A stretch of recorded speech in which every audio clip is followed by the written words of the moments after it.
Alrighty, think while I tell you a story time about a crazy customer. Okay, so I worked at this store with my friend, and one day her and I are both working, and it was a very busy day. We literally barely spoke to each other all day because of how busy it was. So a lady comes in, and you can tell she's a very wealthy lady. From the beginning, she already tells us what she's looking for. She went over to look at some mittens or gloves, except she wasn't looking at specifically the mittens or gloves, she was looking at the liners. I'm pretty sure I was either finishing up with a customer or I just finished, so my coworker was helping her. My coworker, will call her Kelly. Kelly asks her, is there anything we can help you with? And right off the bat, she's like, yeah. And then she's like, I'm looking for some glove liners, but what's the difference between these ones and these ones? And literally the only difference was the brand. On the front of the packaging, it says the warmth strength, it says how, if they're waterproof, blah, blah, blah, sweat wicking. So my coworker says it's gonna be just the brand and potentially a slight difference in material, but other than that, they're pretty much the same. Then she goes, what's the difference between medium and a large? And this is when I kind of tune into the conversation, to which my coworker just replies, one is gonna be larger than the other. So then she goes, which size am I? And I look at her and I just go, did you try it on? And she goes, oh my gosh, you're so smart. So she tries them on, and then she asks if she can go show her friend and walk out of the shop. At first we weren't gonna let her, but she seemed like a wealthier woman. She didn't seem like the type of lady to steal them. We were also just so burnt out, so we were like, sure. She takes them out, and we almost get immediately swarmed with customers. 40 minutes of being absolutely swamped goes by. Okay, we were running back and forth. We were helping every customer. We were ringing everybody out. It was so much. So after the 40 minutes goes by, we are finally slowing down. The last customer walks out, and we both take like an exaggerated deep breath. And then my coworker goes, oh my gosh, oh my gosh, oh my gosh. I was like, what? And she said, the glove liners. And I literally look at her and I was like, no way she stole them, bro, no way. Mind you, she said she was quickly going to show her friend in the lodge and then never came back. So I storm out there to see her sitting at one of the tables covered in food. She's eating nacho cheese fries and drinking some wine. Oh, she is absolutely stuffing her face, and I walk over and I'm like, excuse me, you said you were gonna come right back. Like, you cannot just leave these. You can't just take these from us, basically. And she's like, oh yeah, I was gonna buy them. Here's my card. And throws her card at me. It lands on the other side of the table and I don't touch it. Oh, I forgot to mention she took 2 pairs. One was a extra small and one was like a large or something. And one of the questions she asked was, do I want it to fit to my hand or do I want it to be super baggy? Then she answers a phone call and she looks at me, hands me the one-liner, puts her card on top and taps it. It's like, and then she tosses the other one. It's like, I look at her like she's absolutely insane, because she was. And I walk back into the shop and I just set the stuff down behind the counter. I was like, I'm not doing this for her. If she wants to purchase this, she can come in and do it on her own accord. But we don't just run around and purchase things for people like that, regardless of your money, regardless of who you are. You are a grown woman. It's not that hard also to figure out, it's just a sock for your hand, okay? It's also really not that hard to treat the people who are helping you with some kindness. Right after I walked back into the shop, I walked right back out to the lodge to hand her card, because I was like, I'm not going to do this, and I'm also just not going to keep her card behind the counter. And guess what? The woman was absolutely gone. I kid you not, a literal 30 minutes go by, and then she comes back into the shop and is like, excuse me, you never brought me back my glove liners and my card. And I looked at her and I was like super kind, and I said, I'm sorry, but we don't do purchases like that here. If you want to purchase something, you need to come in and do it yourself. You can't just throw me your card, the 2 glove liners, and expect me to come in and also remember which one is which when they were basically the same thing. And she looked at me and was like, are you serious? Everybody here does that for me. Mind you, not a single person at my place of work works like that at all. And after she said everybody else here does that for me, I looked at her and I said, okay, well, I don't do that for you. And when I said that to her, she looked absolutely flabbergasted. I asked her if she would then like to purchase them, and she says no, and proceeds to furiously stomp away, then turns around and is like, yes. And comes up to the counter. I hand her the 2 pairs and I said, which one would you like to buy? She just points to it. And so I scan it, and then she throws me her card again, and I just look at her and I point to the card reader and I said, you can tap or insert whenever you're ready. And she was like, Then I said, thank you so much, have a great day. And she looked at me and said, yeah, whatever, and walked out. It's really not all that hard to treat retail workers with kindness, especially younger teenage girls. We don't know who you are, we don't know where you come from, we don't know how much money you have, and honestly, we don't care. That's the story time. Here's the finished makeup. Have a great day. A month ago, I got completely ghosted by my own boyfriend of 6 months. He literally broke up with me over text and then just completely ghosted me after, so here's a story time. Okay, so a little context to the situation to make it even crazier. Me and my boyfriend were literally together for 6 months and we spent every day together. Like, we were both so clearly in love. Like, he treated me amazing. I had literally met his entire family, like aunts, uncles, grandmas, and he met my entire family. And I basically stayed the night at his house every night. Like, I lived with him, guys. Like, we were always together. We were just constantly talking about a future, and we were even talking about moving out together soon. And it wasn't even like it was all me. Like, he was always, I feel like, more in it than I was. Because I had super bad trust issues and stuff, and he basically was like, you don't need to have trust issues with me. Like, you can trust me. Like, I'm here, I'm not going anywhere. And, like, he basically, like, led me to, like, open up to him and be like, okay, like, I finally feel like I'm in this relationship. Because before, my trust issues were so bad because I got hurt so many times before. He basically kept convincing me that I can trust him and just to open up to him and talk to him and that we're gonna stay strong and we're not going anywhere. So I did, and eventually I fell in love with this guy after about 4 months being together. And honestly, everything was great. Like, we never argued, the relationship was not toxic whatsoever. Like, everything was just going so good.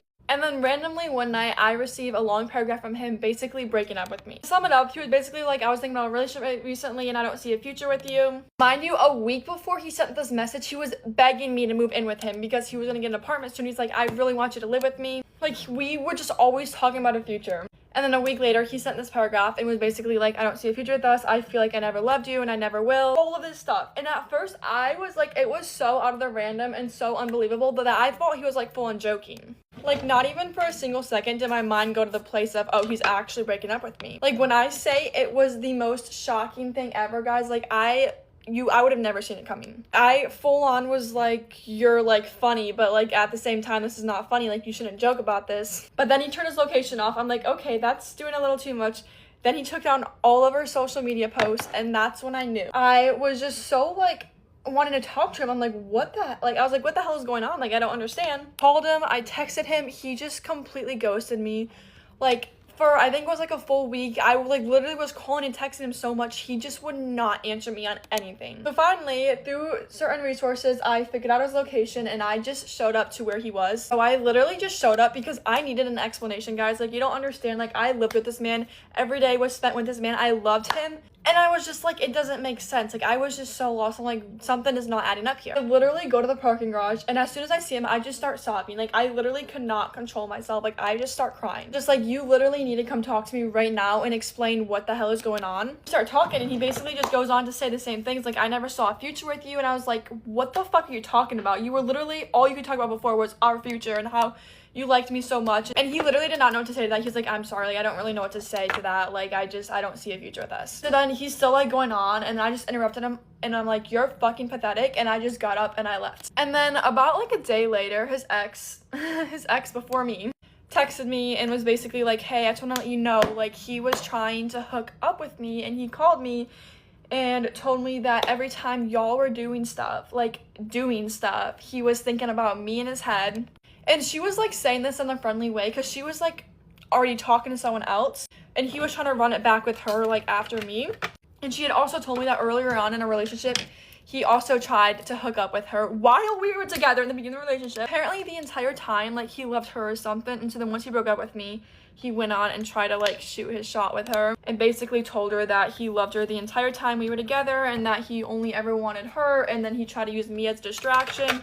Didn't work out. So I guess he just wasted 6 months of my life. But yeah, I guess every time we were doing stuff, he was just thinking about her. And while I only had eyes for him and like just cared about this man so much, he just thought about his ex. I'm saying this like so casually now, guys, but after finding this out, like, I thought my life was over. My whole future and everything I saw like was with this man, and so then all of that was just like taken away from me, and like life just changed so much. I didn't see it coming, so I like literally was hysterical. I did not eat for a week straight. Like, I just cried. Like, I literally could not stop crying. Like, I threw up. It was like bad. Like, I was sick, like physically sick to my stomach. But I'm doing so much better now. But genuinely, like, you have to be real fucked up to pull some shit like that. Is it so convincing, guys? And like, everyone, even his friends, were like, we literally did not see this coming, like, this is horrible. He lost a bunch of his friends after and because of it too. I'd always hang out with him and his friends, and like his friends liked me and stuff, and like, yeah, you're a cool person. Like, I genuinely did not like see this coming. I don't know why he would do this. I was like, they were just as shocked as I was. And yeah, that's basically the gist of it. I'm still recovering, like, but I'm doing a lot better. It was just such a horrible situation, and honestly the worst breakup I've ever gone through in my entire life, and probably ever will. But yeah, that is the end of my insane story time, and thank you all so much for watching. Bye, guys. Was he cheating on me, or was he just weird? I want you guys to actually tell me what you think about this story. So when I was like a little 18-year-old, I started getting Tinder, and I wasn't really vibing with it until I saw this one guy, super cute, totally my type, like tall brunette, but he was in Oregon, and I was like, obviously, like, even though it's only 3 hours away, like 2.5, 3 hours, I'm not gonna ever do anything with this. And then he starts hitting me up, and I'm like, we're really vibing, and I'm like, wow, this guy's super chill. We start calling, and for weeks we're like really texting, getting into it, and we vibe on like a lot of topics. Like, I nannied at the time, that was my job, and so I would just call him while I'm nannying, you know, like folding laundry, doing dishes, cooking, and it was just really cool. Like, me and this guy really clicked, but there's just something off about him. Like, he wouldn't share certain personal details, but you know, when you're getting to know somebody in the beginning, you can't be that picky. You're like, well, some people are more private. I didn't really think anything of it until this man starts coming down, and the first time he came down, I was really reluctant, because I'm like, oh really, like, I'm not a hookup on the first date kind of person. Like, what man's gonna drive 3 hours and not want to hook up, you know what I mean? And eventually I was like, okay, and I set boundaries, and that wasn't even on this guy's mind. He's like, absolutely not. We go out to dinner. He planned this nice dinner. We go rock climbing, because at the time I was really into rock climbing, and it was just a really thorough, fun date, and nothing happened. We didn't even kiss on the first date. The most we did was hold hands, and so I'm like, whoa, okay, this is starting off really good. He proceeds to come down a total of like 3 to 4 more times, and then we end up, you know, doing a little bit more physical stuff, and it's kind of established that we are together now. Like, he put a label on it, we're in a relationship, we're dating, and I remember being like, hey, you know, it's a little weird that you always come to see me. Like, you have to drive 3 hours, you work a really long job, you have to drive all the time, like, let me come to you. For those of you who don't know, I'm a lover girl. I will drive 3 hours for my man. Like, I am a lover girl to my heart, to my core. And so he was just really weird about this. He was like, I don't really want you to drive down here. You shouldn't have to do that. And he played it off like, oh, you know, like, there's no point for you to trouble yourself. Like, you're the girl. Like, I'll come to you. And I was like, okay. Until like a month later, I'm like, this man won't let me visit him. This is super weird. And what's important to note is this man, before we made it official, this is bad on my part, but he ends up messaging me, and we're still going at this point, and he goes, hey, you know, went to my best friend's wedding that I helped him get ready for, and he's like, I'm not over my ex. Like, I saw my friend walk down the aisle, and it made me realize that, like, I'm in love with my ex, which was his first girlfriend. Like, I'm sorry, I can't have anything with you. And I was like, yeah, dude, that's totally fine. So where I went wrong is that he messaged me 2 weeks later, and he goes, oh my gosh, I'm so sorry, like, completely do not feel that way. Like, I was just really, like, emotionally confused, and I talked to my family, my brothers, and like, they really helped me set myself straight. Like, that's not how I feel I can be committed to you. Dumb me was like, oh, yeah, he obviously knows how he feels, even though 2 weeks before he told me he was in love with his ex. Clearly he's over it. No. And so we ended up getting together, and like he said, he's being a little wishy-washy, being weird about me coming down, and eventually he caved, and he said yes. And so I did go down there. I wasn't supposed to stay the night, because that was his thing. He's like, you can come down, but you can't stay over. And I'm like, okay, I'll do that. We end up hanging out until like 12:30 at night. It's super late. I'm yawning, and this guy's like, oh my gosh, this isn't safe for you to drive. And I pressured him mostly. I was like, hey, please, like, don't let me drive. Like, your house is literally, it was right around the corner, like just a tiny little boop boop.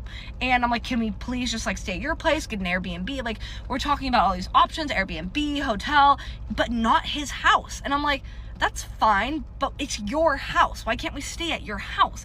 And eventually he does say yes, and we go back to his place, but I can't leave his room. Like, he said he lived with his uncle, and his uncle couldn't know. And it was just really awkward, really sketchy. I barely slept that night, because I'm like, this is really weird, sketchy vibes. And I leave early in the morning. He wakes me up at like 5:30 a.m. and he's like, go, you have to leave. And I was like, okay, I guess. Like, I mean, yeah, I have to drive 3 hours home. Why not get an early start? And I end up like leaving. Very shortly after that, this man starts going really cold, very distant. Like, his messages, not really anything, calls, not really anything. And I'm just like, what is going on? Why is this man like not putting in the same effort after I visited him. Like, I couldn't think of anything I did wrong. I didn't change my mannerisms. We had a really good time when I went to his town, but he was just acting weird. He didn't want to go out in public with me, and I was like, this man has to have a whole ass family or something. Like, he has to be cheating. Like, there's no way that this isn't normal. Like, this is not normal. And so, anywho, tell me what you guys think in the comments. I ended up breaking things off with this guy because I'm like, dude, you're not putting in any effort. I think I went like a week of him just like not even really texting me, being very dry, and I'm like, I'm not here for that. 18-year-old me, I was dumb in some ways, but I was not going to be with a man that could not even text me. You know what I mean? So let me know in the comments, like, do you think he was cheating? You know how they say strict parents raise sneaky kids? Well, I can tell you from personal experience, that's 100% true. I grew up with a super strict Persian dad. Now I'm gonna tell you guys some of the sneaky things my brothers and I did to deal with my strict Persian dad. Number 1, I went to a school in Iran that allowed us a half day once a week. I can't remember exactly what day it was. I think it must have been like a Saturday or a Sunday. But on that day, we got out of school at like 12 instead of like 3 something like we normally did. And for the entirety of the time that I attended said school, which was almost 3 years, my dad had no idea that I got out of school early on those days. So on Saturday or Sunday, whenever it rolled around, my friends and I would leave school at 12 and go hang out and like go out and do stuff until like 3 something. And then I would go home and act like it never happened. He never knew. Until one day where they told us that we needed to get this like permission slip signed that essentially said that we had the whole day off. I don't know what the hell was going on, but we had to get this form signed, and I took it to my dad because I was too scared to like forge it because that was going too far. So I took this form to my dad, and it was like the end of the time where I was gonna like graduate from like that school. And I took the form to my dad and I was like, hey, you gotta sign this. And he read the form and he was like, what? It says that you guys don't have school at all, whereas normally you get off at like 12. Since when do you get off at 12? My dad was never home when I got home from school because he was always working. So I was like, what do you mean? I've been getting off at 12 every week on this day. Like, I don't understand what you mean. Like, you didn't notice? So I gaslit this man into thinking that I have been home every Saturday or Sunday at 12, and he just didn't know it because he was at work. And it worked. Number 2. So I was not allowed a phone until I was like in high school, and not even like early high school, like late high school. And when I was allowed a phone, it was like a phone that my dad would also use and check all the time. And I was only allowed to text or call my dad, and he would know because in Iran, like there's these types of phones where like you essentially like pay as you go. So like whatever amount of texts or calls you send like decreases the amount that you have on your account. And my dad would know how many texts or calls I made.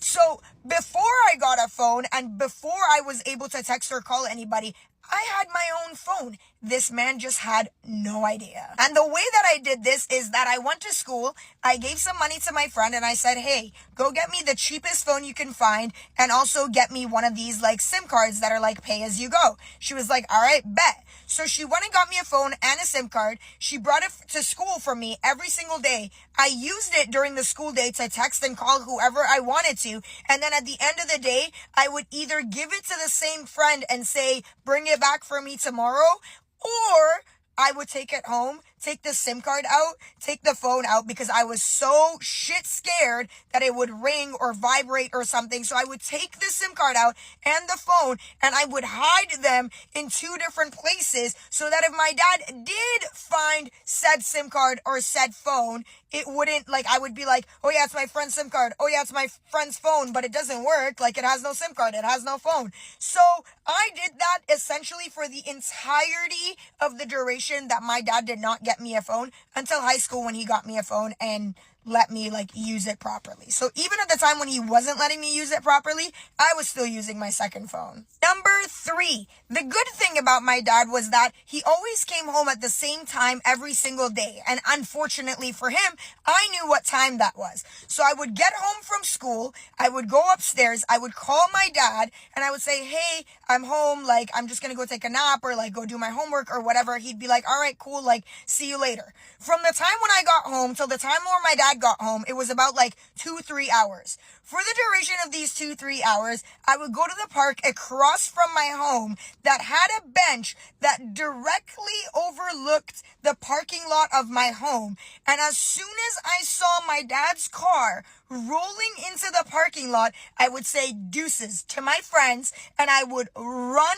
to my house and go upstairs, and I would be upstairs in the house by the time that my dad parked the car, locked the door, and walked up those stairs. Now listen, compared to my brothers, I was an angel sent from heaven, okay? Because these are some of the sneaky things that my brothers did. My younger brother, I am convinced he is a genius, because to this day, this man can outsmart just about anybody. You know why? Because his thing was like, both of my brothers actually, was taking the car from my dad. And obviously my dad would not just give them the car. So you know what my younger brother would do? My dad would go on vacation very, very frequently because he worked overseas. And when my younger brother knew this was gonna happen, he would let my dad finish doing everything he needed to with the car.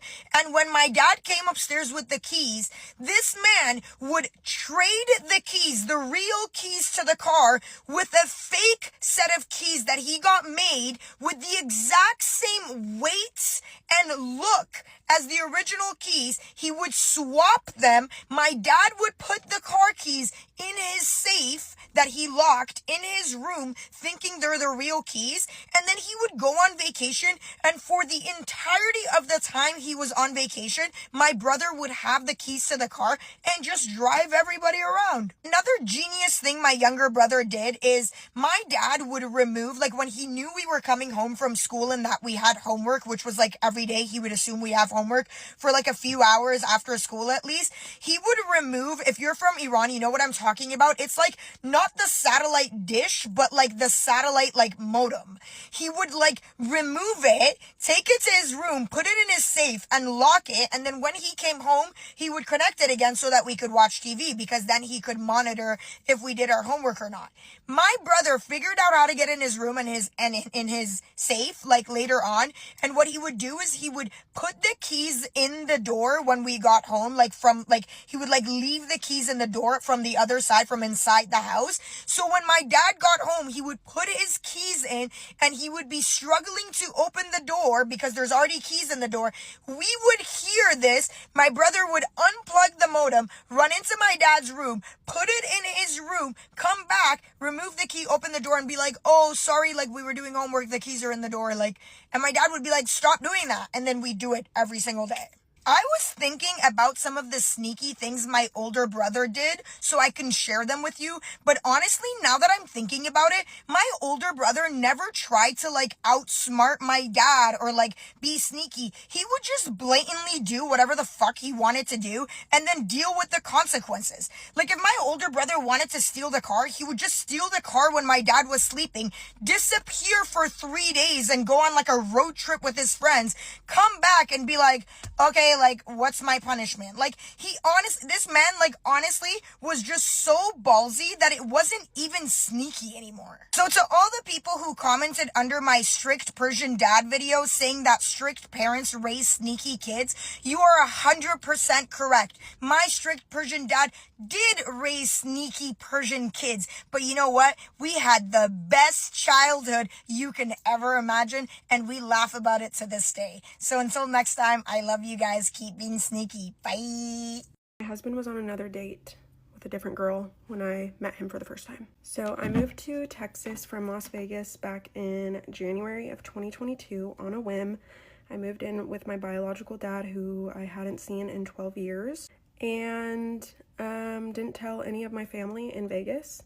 I just upped and moved and was going through a really hard season in life. Surprise, surprise, my dad was still a psychopath, and I had nobody out there but his girlfriend. His girlfriend's so cool. I don't know if they're still together, but she was like my rock while I was out there. I was just sick of being in this dark conspiracy theorist house, so I was dating a lot within that first month and a half. Things got pretty serious with this one guy who lived like an hour from my dad, and I was traveling to him a lot because he worked late and woke up early, so I was just kind and was traveling to him, and he was a total jerk. And a month into us talking, I just was like, I woke up and drove home and left him a note and said, you are the world's biggest jerk, and I hope you don't treat anybody like this. I know you love your sister, and I hope that you wouldn't want anybody treating your sister like the way you treat me. So I get home to Texas, and I do this week-long prayer week at this local church, and you go every night for a couple of hours, and all the themes of the nights are different, and you pray. It was just life-giving for me. I just gave it up to God. I was like, okay, I'm done with men. I'm young. I know I'm still young, and I know you could still have someone out there for me. Like, I'm done trying to control this. This is in your hands now, God. But I did say, because I know the Lord listens to the desires of our hearts, I said, I want a good friend, just a girlfriend. And like I said, I was trying to get away from my dad as much as possible, so I was out like every night. So I went to the gym one night, and then I got home, got ready, and went to what is called the Square in our little town of Georgetown. And I was walking, and I heard this woman singing. It was like a band at a bar. I heard this woman singing, and it sounded like my mom, and I had just really missed my mom. So I went inside the bar, immediately saw a cute guy, but ignored it. I was like, that's not what I'm here for. Then I saw this girl sitting at the bar who just seemed so lively and social, and I was like, that's who I want to be friends with. And I said a quick prayer like, okay, God, she's meant to be in my life, introduce us. So I go stand next to her at the bar. She's sitting at the bar, and I order a drink, and I'm like, okay, talk to me, talk to me. She doesn't talk to me the first time around, but I can tell that she had noticed me. And then I go sit on like the couch right behind her, and I'm drinking my drink slowly. Then I go up and get a second one, and right then she was like, you have such pretty hair. Come sit next to me. Who are you? Blah, blah, blah. Just for some context, Georgetown is a small town when it comes to like the square and the people who hang out on the square. There's a sole group of friends who just kind of like bounce around on weekends and weeknights. And they really all know each other. So when an unfamiliar face comes in, especially alone, they're gonna know. So she's sitting next to the cute guy that I noticed when I first walked in. And so I assume that they're together, but I look over and she's swiping on Bumble. So I'm like, either this is going terribly or they're not actually together. But I knew they were talking, like I had seen them chatting with each other. So I was like, maybe they're just friends, I don't know the deal. So she sparks up a conversation with me about how she had just gotten broken up with, and she thought it was gonna be the man that she was gonna marry, but she believed in God's timing and all of that. So I was like, okay, cool, like I can already tell I'm vibing with her. And she asks me what my type is, so we are not like scouting for the same men. And I was like, I'm literally not looking for anything, but I like someone who's quieter, who is obsessed with me basically, and wants to cook with me and garden with me and do all the homely things with me. And she goes, ew, that sounds like my coworker Jonathan, and taps the guy next to her on the shoulder. She looks at me and goes, he's on another date, but I want to introduce you guys. The girl that he was on a date with was like nowhere to be found though. Again, like the culture at the down at the square was like, you just kind of bounce around and say hi to everybody, but like, I don't know, if you're on a date, like pay attention to your date. I don't know. So all three of us start talking. We'll call that girl that I met at the bar Sam. Sam starts hanging out with other people. And so then it's just me and cute guy named Jonathan. And we are really hitting it off. I remember blushing so hard the whole time, which I had never felt that before when talking to a guy, and I like honestly couldn't shut up. One of the first things he said to me was that I was striking, and that like took my breath away. No man has ever called me that. In fact, like most men are like, dude, nice titties, you know, like, and that would be like, oh, thanks. Stupid young adult. His date is kind of drunk, and she's kind of hopping around talking to other people, but then I think she notices that him and I are talking, and she comes over to him and is like, let's leave. Let's go to a different bar. So Sam looks at me and is like, let's follow them. I'm with him. I'm supposed to be his wingman. Let's follow them. I was like, no, I feel wrong doing that. Like, she's obviously bothered by my presence. I don't want to do that. So she was like, well, I'm with him tonight, so you either follow me or you don't. And I was like, God, like I want her to be my friend. Do I follow her? So I went with her. And we get to the new bar that they're supposedly at together, but again, she's nowhere to be found. He's sitting at the bar alone. He is just not a very social type. So like, where I understand that is the culture down there, when you're with a more introverted guy, especially on a date, like, please pay attention. So Sam is like, sit down next to him. So I sat down next to him, and again, I cannot shut up.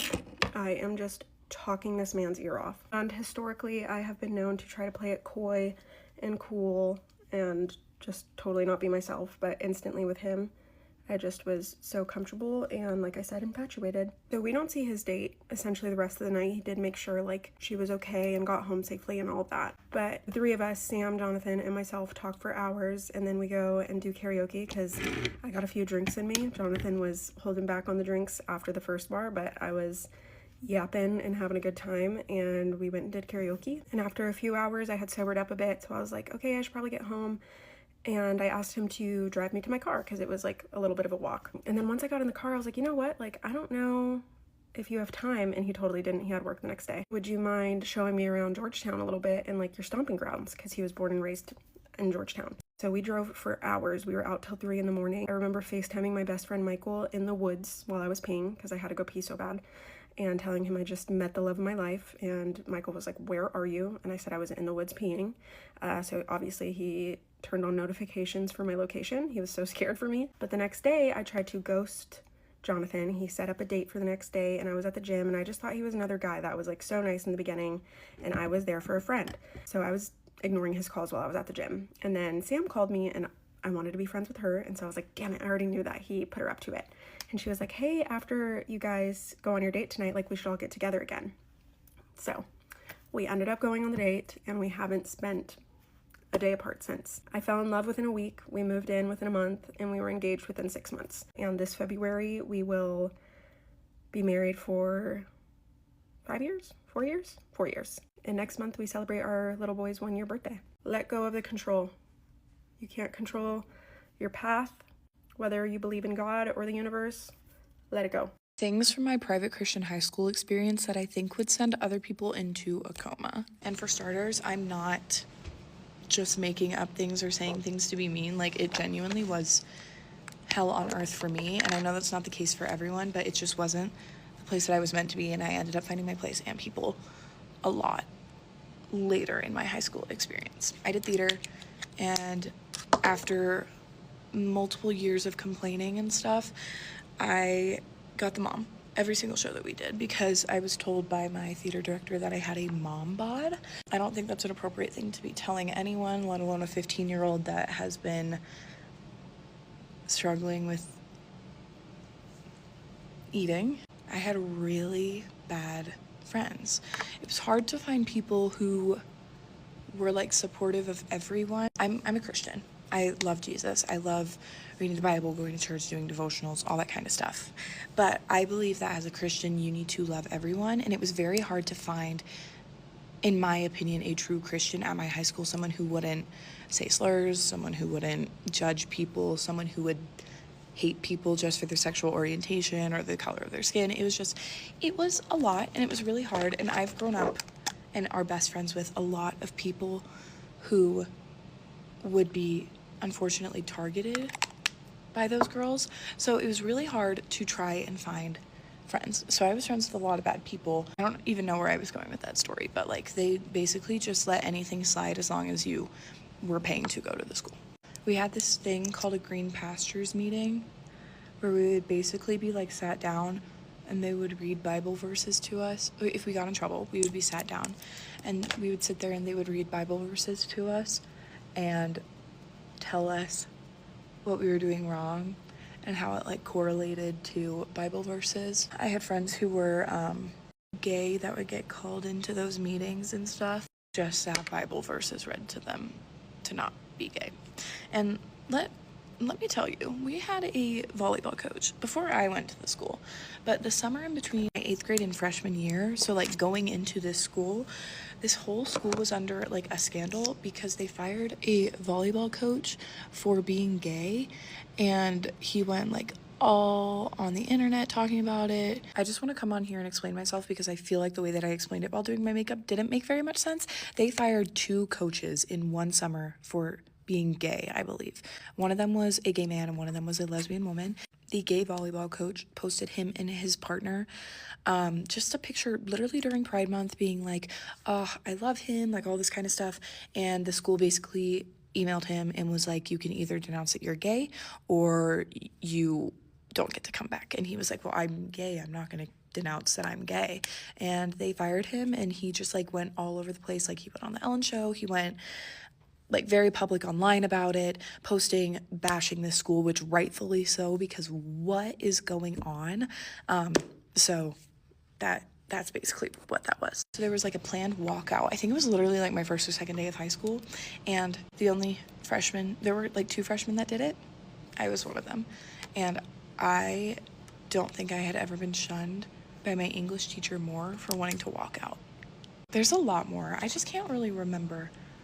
We had 3 buildings: academic building, an athletic building, and an arts building. I was always in the arts building because I was in the conservatory, like the arts conservatory. I did musical theater for the first 2 years that I went, and then hated my director so much that I switched to general performance for my last year, which was actually just a semester because I dropped it second semester. My sophomore year of high school, I was on the worship team because we had required chapel every Wednesday, and it was a long chapel. It was like almost an hour and a half per block. So when I would sing, we'd have to get there early in the morning to sound check, and then we'd sing for an hour and a half. We'd have like a 10-minute break, and then we'd sing for another like hour and a half. The Christmas service comes around, and I'm singing Silent Night. I was like, okay, I'm gonna do like the Phoebe Bridgers 7 o'clock news version. Not with the news in the background, hello, but like the key and the tone and like where it sits in her voice and everything. I was like, I'm gonna do that. So Silent Night. And I just sang Silent Night, but I got in trouble for what was written on my sweater. They told us to wear Christmas sweaters, and I had a picture of Jesus holding a balloon, and it said birthday boy. I got in trouble for that. Also, last but not least, I can't really think of anything else. I was sitting here trying to, but my last thing, which isn't really a big deal unless you're like a musical theater kid, I really wanted to do Legally Blonde the musical, and I kept telling them like, oh my gosh, we should do Legally Blonde, and they said we can't because it's not empowering enough for every single person in the cast. Even though we did one show about female empowerment the whole time that I went to the school. Okay, goodbye. Get ready with me while I tell you horror stories from the toxic daycare that I used to work at. My first week there was a 2-year-old that had a kid on the floor and in a chokehold that I had to rip him off of them. Before I had started there was one girl that worked in like the baby room, and apparently she was abusing kids and was also one of the director's favorites. This same like month she abused a kid and got in trouble and like got caught was the same month that she was awarded Teacher of the Month. So pink eye was going around really bad in like my room specifically. There was one day I came in, did not know my eye was like starting to get red, like barely red. I was there for like no more than 30 minutes and ended up getting like a bathroom break. And I walked in there and my eye was like freaking bloodshot. I came out of the bathroom and I found my director and I was like, hey, that's a problem.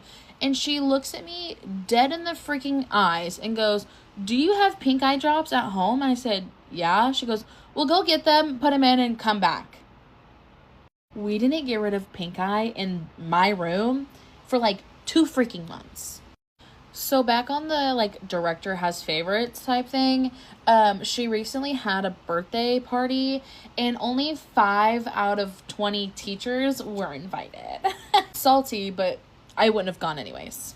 So our daycare had an app that we would log like bathrooms and what they ate and everything like that, and like posted pictures. And there was one time we had a heck of a freaking morning. I was in a classroom full of 2-year-olds. It was just a rough morning anyways. So I ended up forgetting to log the morning bathroom. And one of the moms who's besties with the director, she told her that we didn't log it. And anyways, long story short, we ended up having a meeting like a few days after this had happened or something, or like the next day. And it was just a meeting that we were going to have anyways, but this was brought up. And the director looked me dead in the face. Was like, why didn't you log bathrooms? And I was like, well, I'm going to be honest, like, it was a really rough morning, and my main concern was not staring at the wall where we had put, like, wet or peed or whatever, and sat there and logged every single bathroom for 16 kids. My main concern was little Johnny and little Susie over here were ripping their freaking hair out and biting each other and fighting with another when my co-teacher's across the room dealing with other kids biting and fighting each other. Like, that was my main concern, was their safety. She looked me dead in the eyes and was like, that is not an excuse. They need to get logged. So we don't care about the physical well-being of the children. Got it. So a girl that used to work there was, like, putting cots up or something, and her belly button ring ended up getting, like, snagged on a cot and quite literally got ripped out and had to go to the doctor because it was, like, bleeding profusely. Girl needed stitches. She ended up filing for, like, workman's comp for it. One thing to know about this center in particular is we also had incentive pay. So we had, like, our base pay, and then we got a percentage of whatever for, like, incentive, so extra money. Well, apparently because this girl filed for workman's comp, the director's incentive got docked, so she got less money because she claimed that the workman's comp case for her belly button was $6,000. I think my favorite story is we had this, like, third-party lady coming in for some of the classrooms to, like, observe or whatever, and apparently this third-party lady looked the director dead in the eyes and was like, you don't know how to direct a center, and then gave her a book on how to. I was like, yes, we love you. We love you. You're right. She doesn't. A friend of mine had her sister pass away. Whenever she asked for a few days of bereavement, the director told her no because people were already off on those days and she hadn't worked there long enough to get bereavement. But her sister just died. When everything happened with her sister, I'm not going to go into detail, but she was in the hospital for a while and, like, was not going to make it. She was updating the director about it all, and then ultimately her sister passed away, unfortunately. She had told the director, and, like, a week later, the director came up to her and was like, oh, how's your sister? And she goes, she's dead. Okay, last thing before my little light dies, I had a friend that was, like, floating and doing breaks, and she went into one of the toddler classrooms. This girl was telling me that she heard, like, crying, but she wasn't understanding, like, where the crying was coming from. The other teacher that was actually, like, in there opened the closet, and lo and behold, a 1-year-old was stuck in the closet and crying. She had gone in there to, like, get something from her purse or something like that, and one of the toddlers walked in there, crawled in there, don't know, but she got stuck in there and was crying.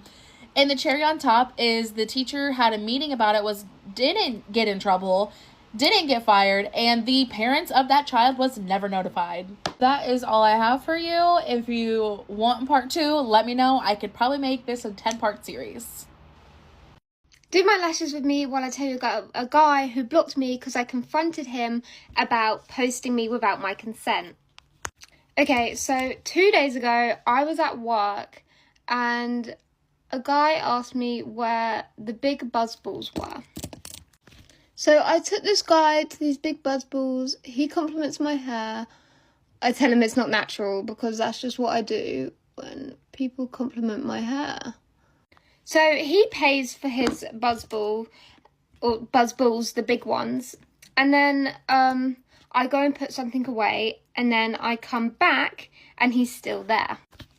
He tells me that he recognises me from school, and I say, oh, I don't recognise you. And he was like, how old are you? And I'm like, oh, I'm 18. And he goes, oh, I'm 20, so I'm only 2 years older than you. What school did you go to? I then tell him what school I went to. And he goes, I went there too. He then tries to add me on Instagram. And I'm like, no, I have a boyfriend. Like, I don't really feel comfortable. I don't really want to. And he just wouldn't go away. So in the end, I just gave him my phone. He put his Instagram in and he followed it. He then walks off. And the woman next to me says, you've unfollowed him already, haven't you? I have unfollowed him already. I've also already told my boyfriend what has happened, and he finds it quite funny. I then continue with my shift, just going about my day, and then I go to the toilet. And my friend from work has sent me a TikTok So I watch the first half of this TikTok, and it's this guy buying these buzzballs. And I think this is very inappropriate, but giving them to someone outside and paying him £20 to chug these big buzzballs. I then laugh about it because I'm like, oh my God, that's the guy that asked me for my Instagram. And, you know, I didn't feel very comfortable, so I sent it to my boyfriend. And then my boyfriend's like, you look so disgusted. What do you mean I look disgusted? I haven't watched the full video. I watched it back. I'm in this video. He has cut the video to make it look like I say, oh yeah, I have a boyfriend, but here's my Instagram anyway. I then look in the comment section and everyone on there is calling me a cheat, slag, all of these horrible, horrible things. And I'm like, that is not how this went. That is not how this situation went. You told me you knew me from school. So I am fuming. I am very, very, very upset at work. And I've still got 3 hours until I finish. So I get home and the video's still up. I'm still getting called all these horrible things. I leave a comment on the video saying, like, this isn't what happened. Like, you know, he told me that he knew me from school. And then I'm just getting called horrible things. People ask me for my number in the comments, obviously trying to take the mick out of it. I've then decided I've had enough and I want this video gone. Or I want him to supply some context to the people watching it. Because I don't want people that I know seeing this and thinking that I'm this person that I am not. I then message him and say, yeah, I'm not happy. I didn't know you were recording. I didn't consent to being recorded. Can you please either take this out, take the post down, or leave some context? Because you said you knew me from school. I'm not happy. He's then actually really nice about it and says, I'll put a story up. I'll reply to the comments. Like, you just got to ignore what people say. And I'm like, yeah, well, it's a bit difficult when they're saying horrible things. And you did this in where I'm at work. I am working. Then the post gets taken down. And I thought it was him that took the post down. So I message him and I'm like, oh, thank you so much. It means a lot that you did this. You're very mature. And he leaves me undelivered. I then completely forget about it. I go to work the next day. And then my little brother comes into work. And he's like, oh, I saw you on a TikTok yesterday. And I was like, oh, I know. It's all been sorted out. It's been taken down now. I then get home from work and I check his profile. And the video's back up. So I'm really, really, really upset because I thought that he handled it really well and that he was really nice about it. So I'm on the phone to my boyfriend and I'm upset. I'm not crying, but I'm almost there. He then messages him, like, you removed it. Why did you post it again? Can you at least, like, cut her out? He leaves my boyfriend on red or delivered, I'm not quite sure, and just leaves it. And I'm still upset. And I just go to bed because I'm like, I can't be bothered to deal with this again. Like, I have work in the morning. I can't be bothered. Or tomorrow. I then, in the morning, like, this morning, go downstairs and I tell my mum. So she already knows all about this and I tell him, he's posted it again, mum. This video was at 300,000 views when I woke up this morning, which is basically the whole entire population, if not more, of where I live. My mum then messages him and says, can you just take my daughter out of it? I'm really not happy. Like, she's really upset and we thought you were quite nice about it. He then basically puts a fake disclaimer out saying that these people are paid actors. We are not paid actors. I was not paid. I was not acting. Neither was the guy drinking these buzzballs. He basically tells my mum the video's staying up. Like, it's been reported, the video's staying up. If it was up to me, the video would stay and it wouldn't be reported anyway. So this guy is being incredibly rude and won't remove this video that I didn't know that I was going to be in. I also didn't know I was being recorded. We then decide to report the post again and his account. We're not really sure what to do now because he has blocked me, my boyfriend, and my mum. And to be honest, we just want me taken out of it. He can keep the main video of the guy drinking the buzzball. I don't care about that. That is up to the guy that was drinking the buzzball. But I didn't know I was going to be in this video. I didn't want to be in this video, and it makes me look like I'm a cheat. I do not cheat on my boyfriend. I love my boyfriend more than anything, and I just wanted this man to leave me alone. This man does lots of videos where he takes advantage of people in my local town. He buys them alcohol, makes them drink it for money. They're throwing up, they're being sick. It's not a very nice thing to watch. He's harassing girls, asking them for their numbers and asking them out and complimenting stuff. And then he's obviously blocked me, but I have people who have looked on his profile and they have seen that he's like, why are people reporting my stuff? Why are people reporting this? And then he put another story up where it was like, this is just what the people in this town are like. I'm not taking advantage of people. They are just like this. I just wanted to come onto my safe space and say how I feel and how upset I am and angry. I did not consent to being posted. I'm sure that other man probably didn't either. If he did, that is fine, but I didn't. I didn't know I was being recorded. I don't even know how he was recording me, and I'm not happy. And I just wanted people who are either going to come from that video to my page, trying to say anything to me, thinking that I haven't heard it already. Just be nice, because that video is not true. That video is not real. I did not consent to being posted. I also just wanted him to leave me alone. And he also told me he knew me from school. So if you have come from that video, please just don't be rude. I also really don't want anyone trying to find this guy's post, because I don't want him getting any of that attention. He does not deserve any of that. Get ready with me while I tell you guys how I found out my son's father was cheating on me while I was 5 months pregnant. So at this time we're living with his mom because we were in the process of getting our own apartment. I was 5 months pregnant. We were barely getting started, so we were at his mom's, right? I don't remember too well what the occasion was. All I know is that there was a lot of people at his mom's house at the moment, and I was doing my makeup. We were gonna go to one of my friends, her birthday dinner or something. And as I'm doing my makeup like I'm doing now, I received a message, a notification on Facebook. Mind you, I'm like madly in love with this man. I have no doubt in my mind that he would ever do anything of the sort to me. So you can imagine my surprise when I see the message and it says, "Keep your dog on a leash."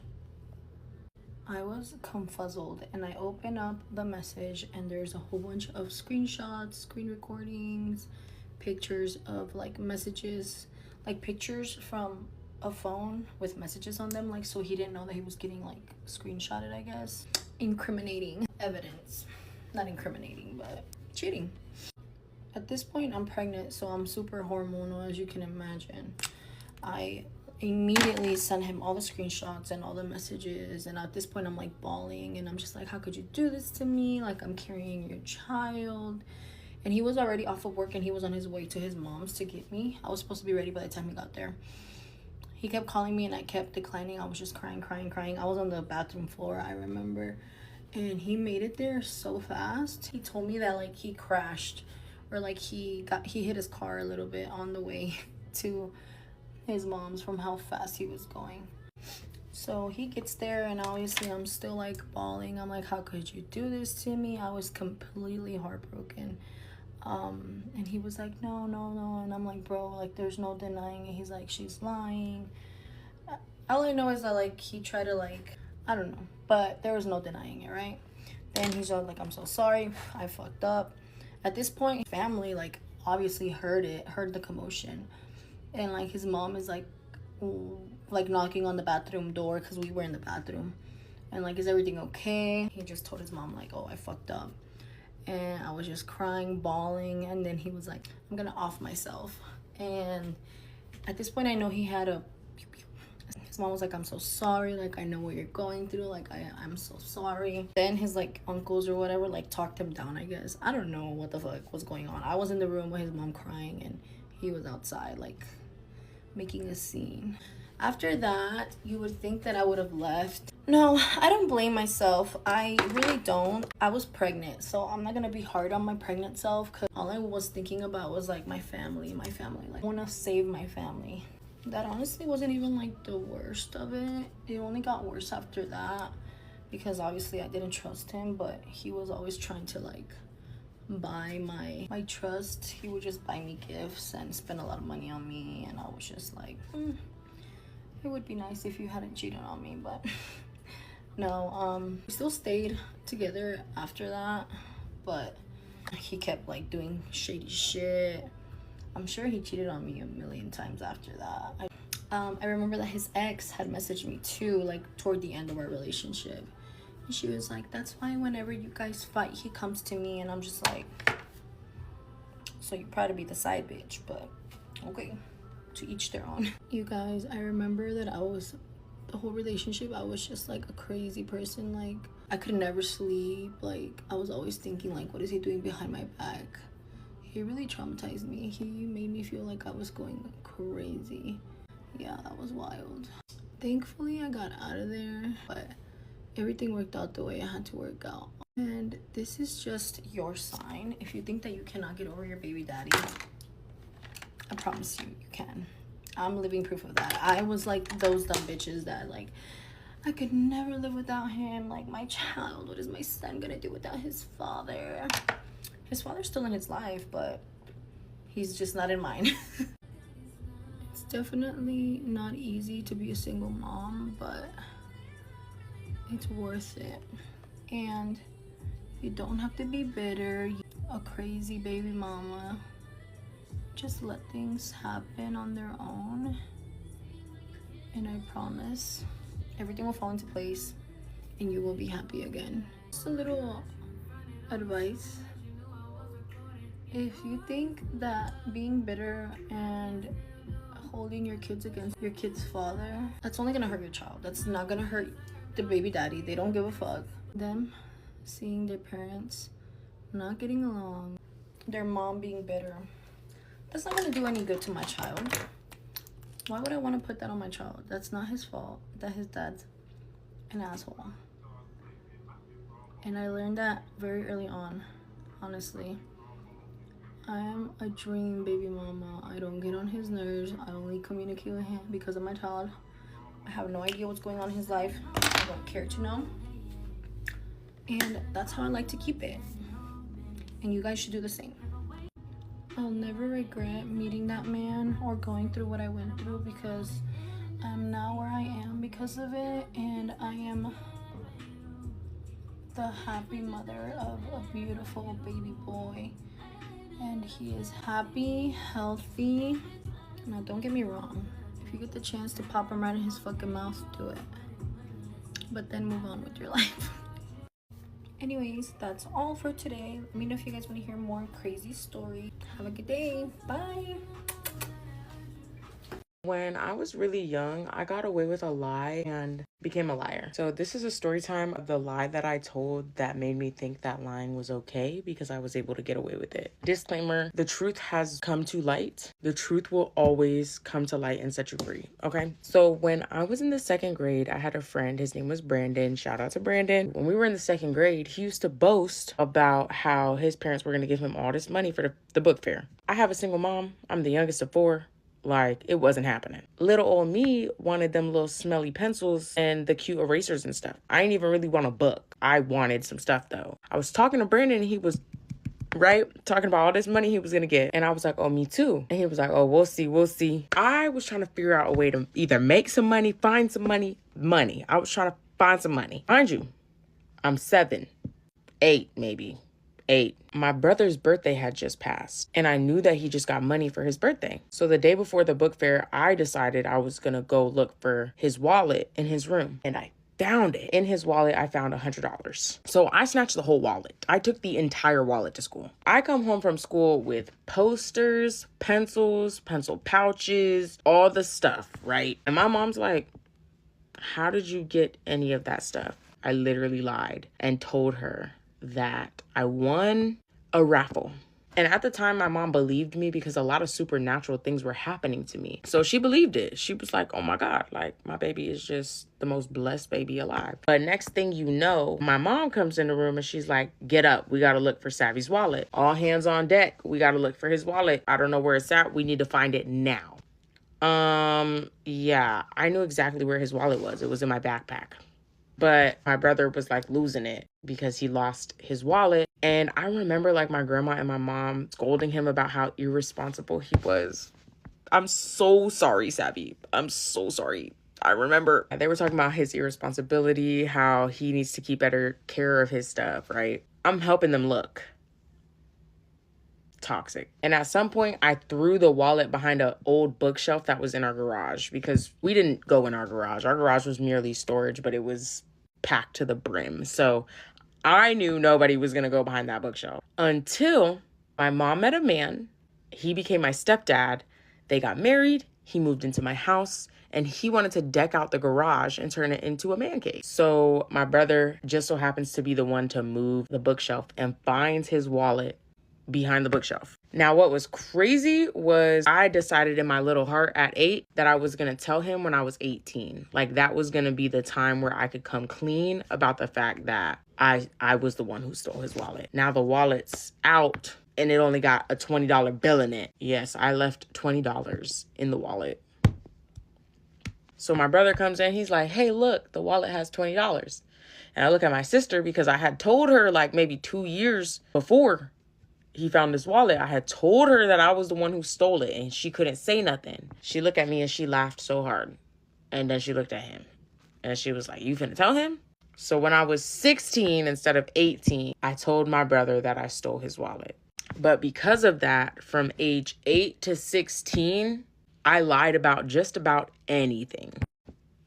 I was a little liar. I literally lied about getting into a car accident. A legal matter.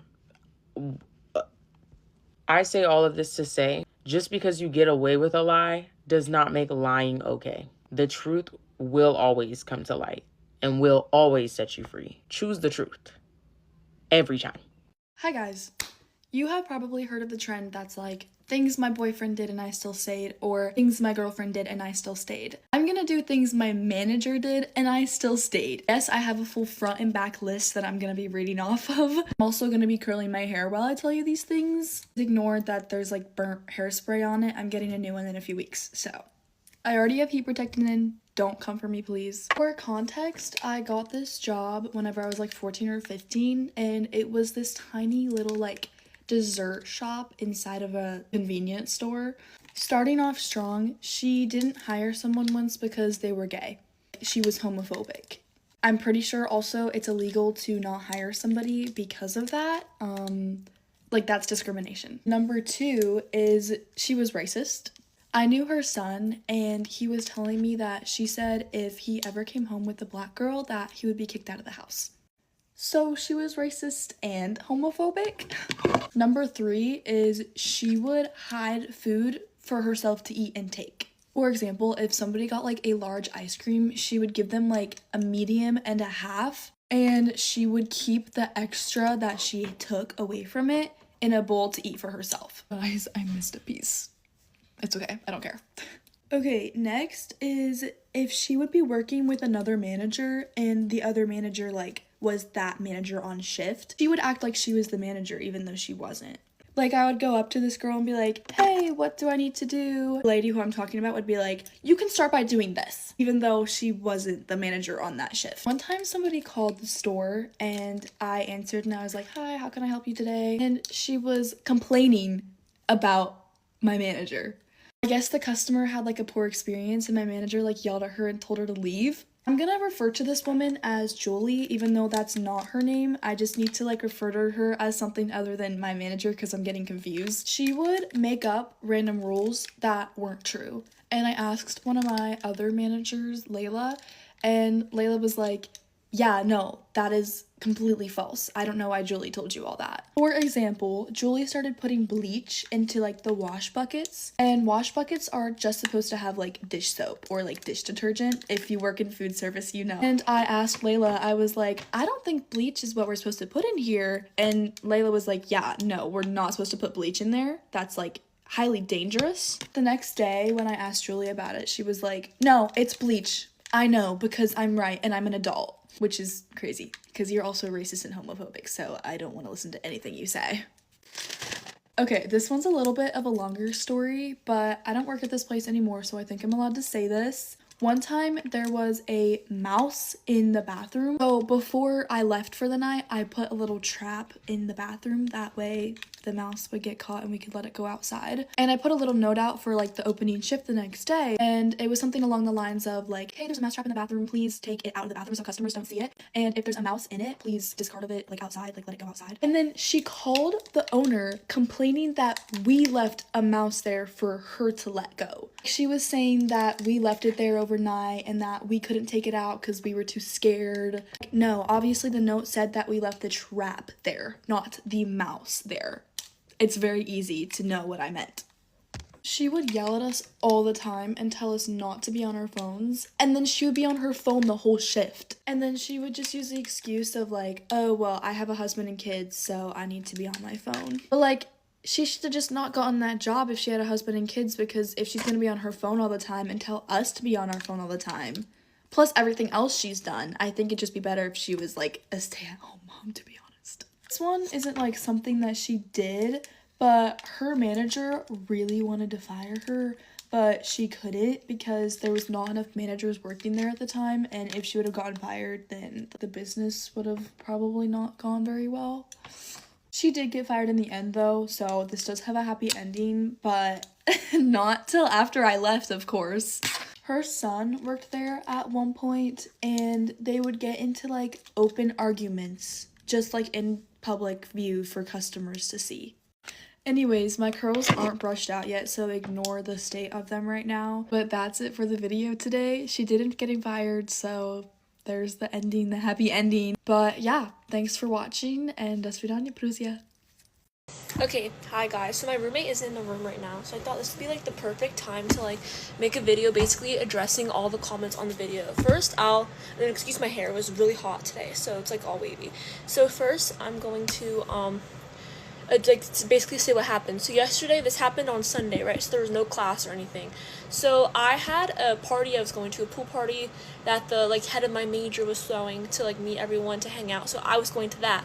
In the morning, my roommate goes, oh, my parents are my family is picking me up to go to church, her and her sister, because her sister also goes to school with us, which I don't know why they didn't dorm together. It's literally our room, a room, like a random room, then her sister's room. I don't get why they didn't dorm together. So yeah, so I'm like, okay, have fun, bye.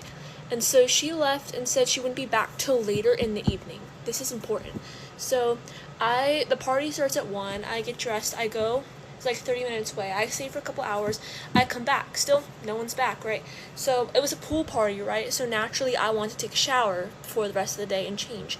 So I have no text or anything from her, like telling me of anything that's happening.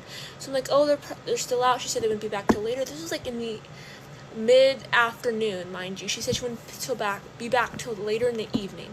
Okay, so yeah, I shower, and then I wash my hair and everything too, right? And then I turn off the water, and as I'm like drying off, I hear children talking. I'm like, I thought it was in the hallway at first, because at my school, the walls are very thin, so you can hear like everything happening in other rooms, or everything happening in the hallway. So I just thought it was in the hallway. But then I hear my door open and more people walk in and start talking. I'm like, fuck, how many people are in this room right now? And so I take, like, because my dorm, we do not have communal bathrooms at UWF. We don't. Thank God. Honestly, so I like literally, so this is the bathroom in the room. I should specify that.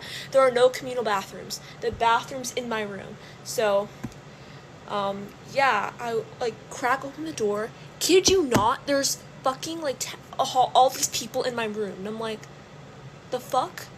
Like, I was pissed the fuck off because I got no warning about this, not even like a text saying like, oh hey, I'm bringing my family back to the dorm. None of that. No warning whatsoever. It's like, it's my room too. I would have appreciated some courtesy. So I peek open the door and I'm like, shoot. And there's kids like, so I'm gonna like take you guys with me.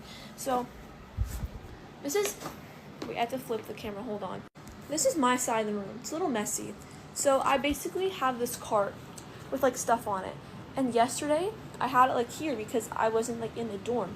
But when I got out of the shower, it was literally like all the way over there. Like my stuff was being rearranged. I also had these like Lego things on the windshield or the windowsill, yes. And then they put them here. So yeah, and then they hung up these fucking fugly ass blackout curtains without even asking me, which I think is very inconsiderate because it's my dorm too. And yeah, they were basically just like, they were like opening the curtains and stuff on my roommate's bed, but they were throwing trash all over the floor, all over my side of the room. And literally, I didn't get like an apology or anything. They literally were like, oh, sorry, you get to see all the chaos we travel with. It's like, no, like, oh, we're so sorry for interrupting you. We should have, like, none of that. Like, how am I supposed to, like, do anything in my room when like over 10 people are in my room? And it's also against the housing rules. Like on the first floor meeting, which my roommate did not attend, the RAs told us you're only allowed to have 6 people in your room at one time. So right now I'm only in here, right? My roommate's at the dining hall. 5 other people can be in here. That's it. I think that's reasonable. Like if you want to have friends over or something. But like, come on. And so people are telling me to like talk to the RA, which is like, I was thinking about talking to the RA, but I don't know if that would just make things less awkward, or no, make things more awkward because I can't move out. Like if I moved out, I'd have nowhere to go. I can't live at home because I go to school 11 hours away. There's no off-campus housing at this point. I don't want to sign a lease for a year. And I live in freshman housing, so it's full. There's a waiting list, so if I moved out, someone would get my space. And if I got another terrible roommate, it just wouldn't be worth it for me. And wait, let me read some more comments and like answer. Okay, and the other thing everyone is telling me to do is like, the main thing is like talk to the RA, but my RA is a guy, so I don't know how effective that's, like, this might sound weird, but I just don't want to talk to like a guy about drama. Like, sorry, that's probably fucking weird, but that's probably just a me thing. And then like, so we have our own fridge in the room, but like she literally has all her fucking crap in the fridge. Let me show you. Mind you, this is the fridge. This is the freezer. None of this is mine, by the way. Literally, if I wanted to put stuff in there, there's no room for me to do so. And this is the fridge. Now in here, the stuff that is mine is the Coke and the Brita pitcher. None of that's mine, so yeah. And then to the people telling me to like just get a single dorm, that wasn't really an option for me because at my school, like, you can't just request a single dorm. I know at other schools you can do that. You either have to have a medical condition with like a doctor's note saying you need a single dorm, or you can be an RA, which obviously I can't be an RA because I'm a freshman. So yeah, love that for me. And it's like, I don't know, moral of the story is if you're living in college housing and you have a big mixed ass family, do not bring them in your room without telling your roommate. Like, I just think it's rude personally. Hi everyone. With my junior year of college coming up, I thought it was time to share my stalker story publicly. I think it's about time. It happened my freshman year of college, and honestly, I'm just sharing it for some awareness, and it's a running joke in my life at this point, but it still was really scary, and it's definitely going to happen to other people, especially women, at some point. So yeah. To set the scene, this was my first month of college, and for context, I go to college about like 600 miles from home, definitely not close by any means, and it was my first month. Obviously a lot is changing my life, yada yada yada.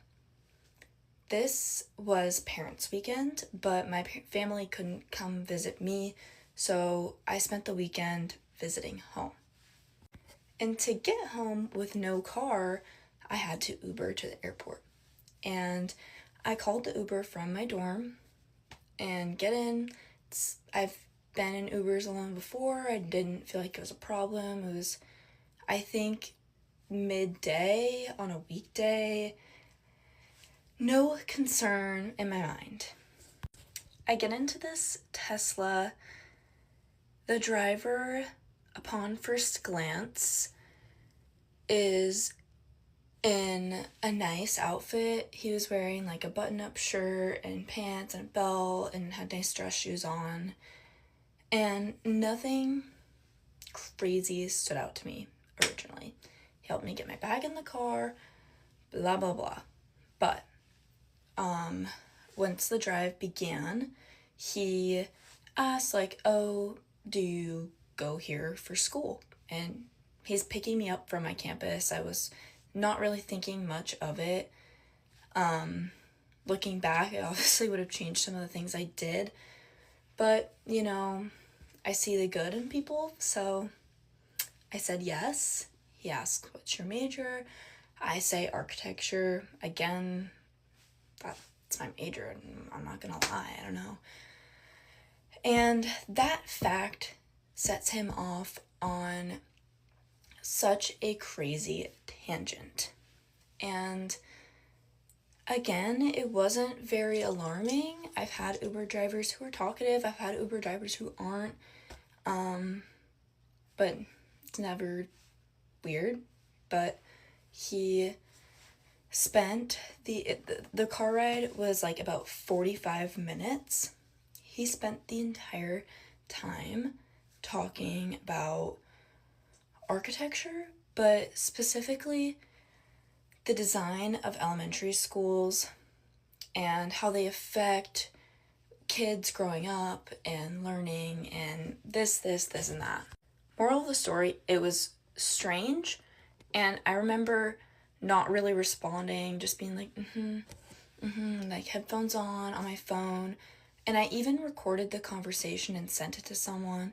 I didn't save it, but I was just like, dang, he's like yapping a lot. Finally, I get to the airport and say goodbyes, kind of relieved to be out of this car, and he was also driving under the speed limit, which alarmed me because I was like, wait, I got a flight to catch, number one. Also, number two, why are you going slower on the highway? As an Uber driver, a little weird, but again, didn't say anything, thank you, goodbye. Get on my flight, nothing's wrong, land, and check my phone, and I see that the ride was fully refunded. This was weird because I didn't complain in person to him. I also didn't do anything on the app.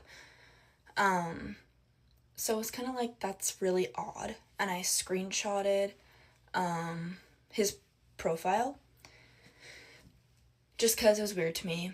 And I go about my weekend, I visit my family, nothing's concerning me. And then I go back to school, I take an Uber back to campus, nothing is weird with this Uber driver, I don't even remember it, and get ready for class on Monday.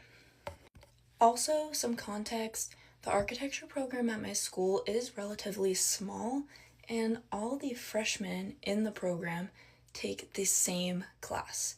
There's 2 sections. One was like 9 in the morning, one was at like 11 in the morning, like back to back. There's only 2 sections, but it's the same freshman class everyone in architecture has to take. So on that Monday, I head to class. I'm in the 2nd section, and I'm kind of just waiting for class to start in the building. I'm like early, and I'm sitting in this like seating area catwalk thing, and in the entrance doors, like, I don't know how to describe it, but I can see with some distance a man walk in who looks just like my Uber driver. And this guy is very distinct. Me and my friends, it's kind of a joke, but he looks like male version of Ice Spice, like the same facial features, the same like type of skin tone, and a specific ginger like afro and beard. And again, he was wearing a really nice like suit and, you know, like the whole outfit, nice shoes. And yeah, so I see that walk in and I'm like, wait, that has got to be him. He's so distinct. Out of the goodness of my heart, my first thought is maybe this opened his eyes and he wants to go back to school for architecture, because he was saying like if he could go back he would study architecture. So I was like, maybe he's doing just that. I don't know.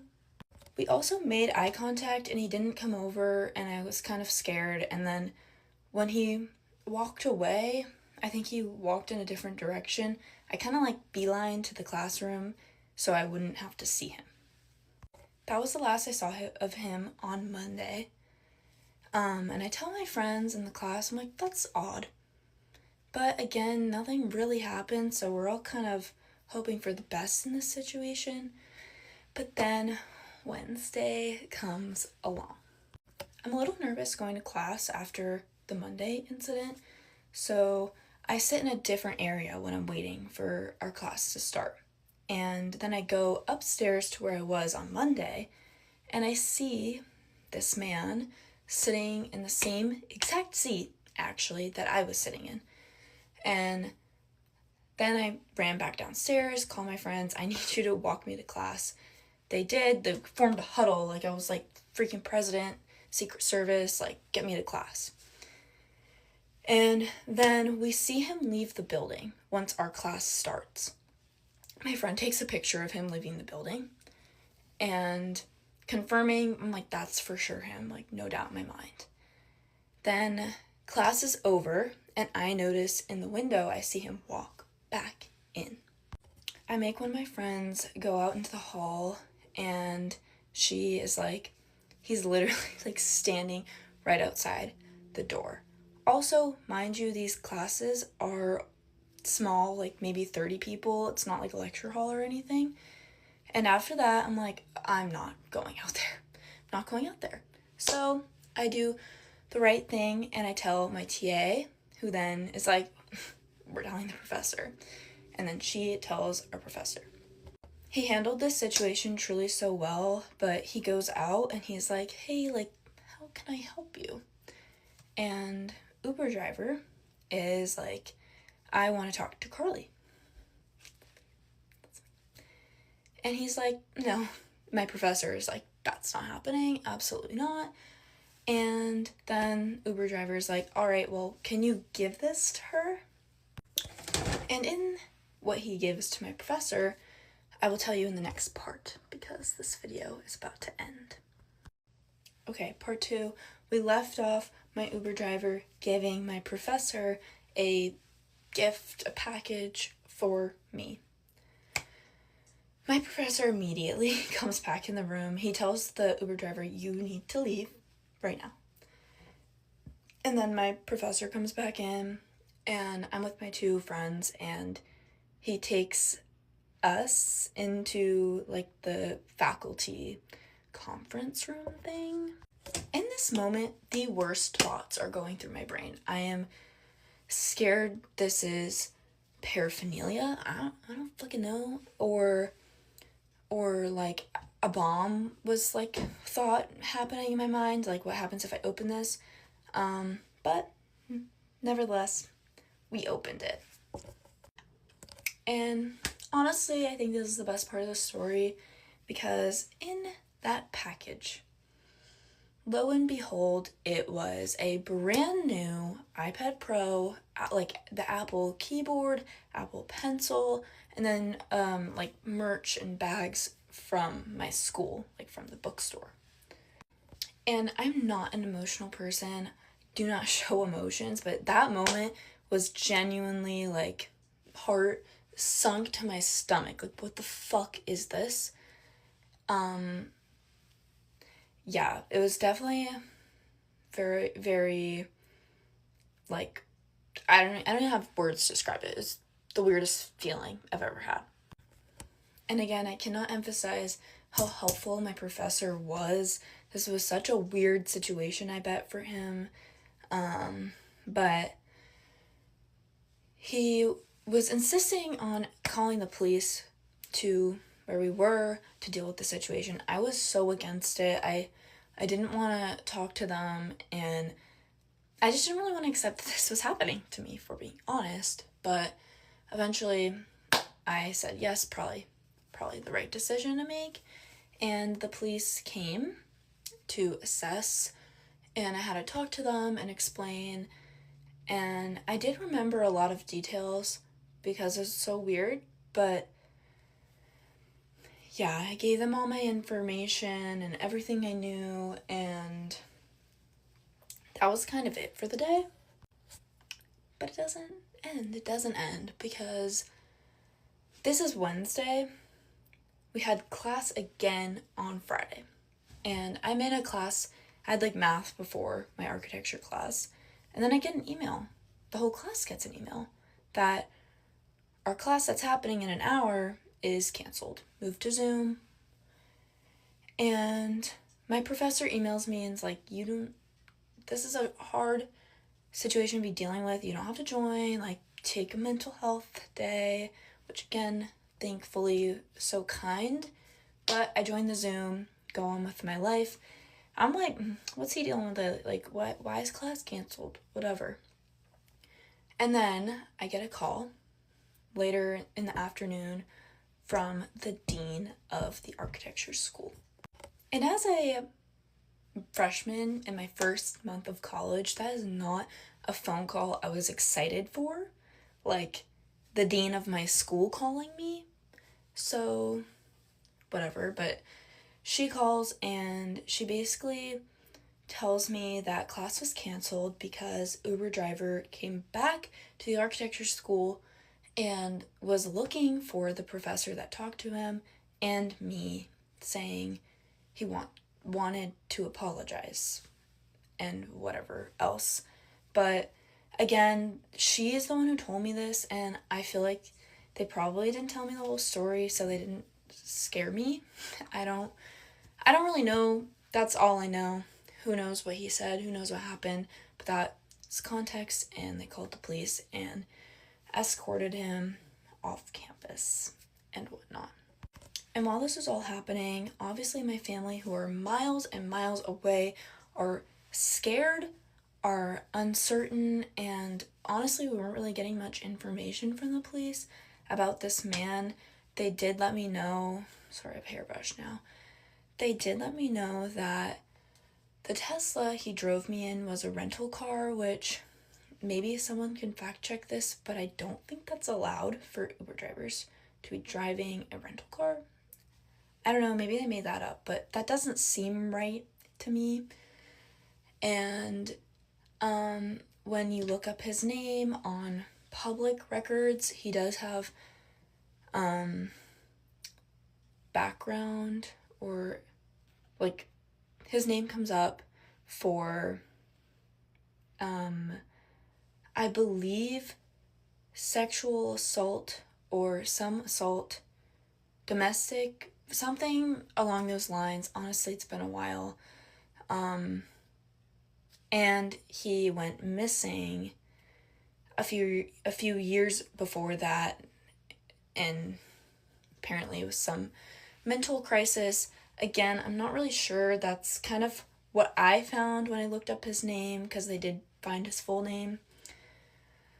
And yeah, today he has a restraining order from campus. That's all I was told I'm allowed to do. That's like kind of the only action I could take, since he didn't technically do anything to me. I don't know. That's what they said. And again, it was kind of tricky situation, like my family not being there, because I had to deal with it all by myself, and some people were not cooperative.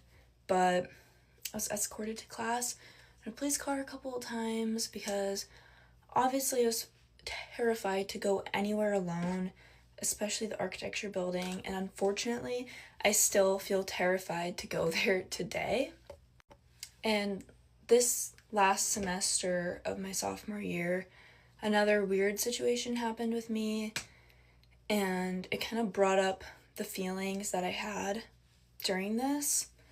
And yeah, it's kind of a joke in my life. Like, remember, like, I don't even want to say his name, but remember when that happened? Or, like, ooh, it's him, but, like, it's not a joke to me, honestly, because that was very difficult to deal with. But I was uneasy from the second I got in that car, and especially uneasy when he refunded that ride. And I remember my parents thought, they were like, girl, like, it's a free ride. But I should always trust my intuition, and so should everyone else out there. Ubers and Lyft are very weird situations to be in, so especially women alone, be careful. I do not take those by myself anymore unless it is completely necessary. If I do, I try to request female drivers, but that's never certain. And I have all the safety measures on, like the code, the recording, and I make sure to tell like 5 people my location, I'm in an Uber alone, and all that stuff. I'm very grateful that I had the support system I did in those moments, but it could have been so much worse.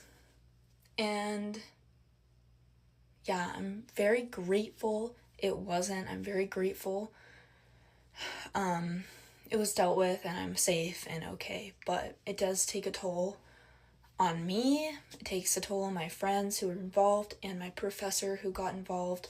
So I do not take any of this lightly, and it's kind of a crazy story, and honestly probably sounds fake, but it's not. I promise I have all the proof necessary, but I don't feel like sharing all that publicly.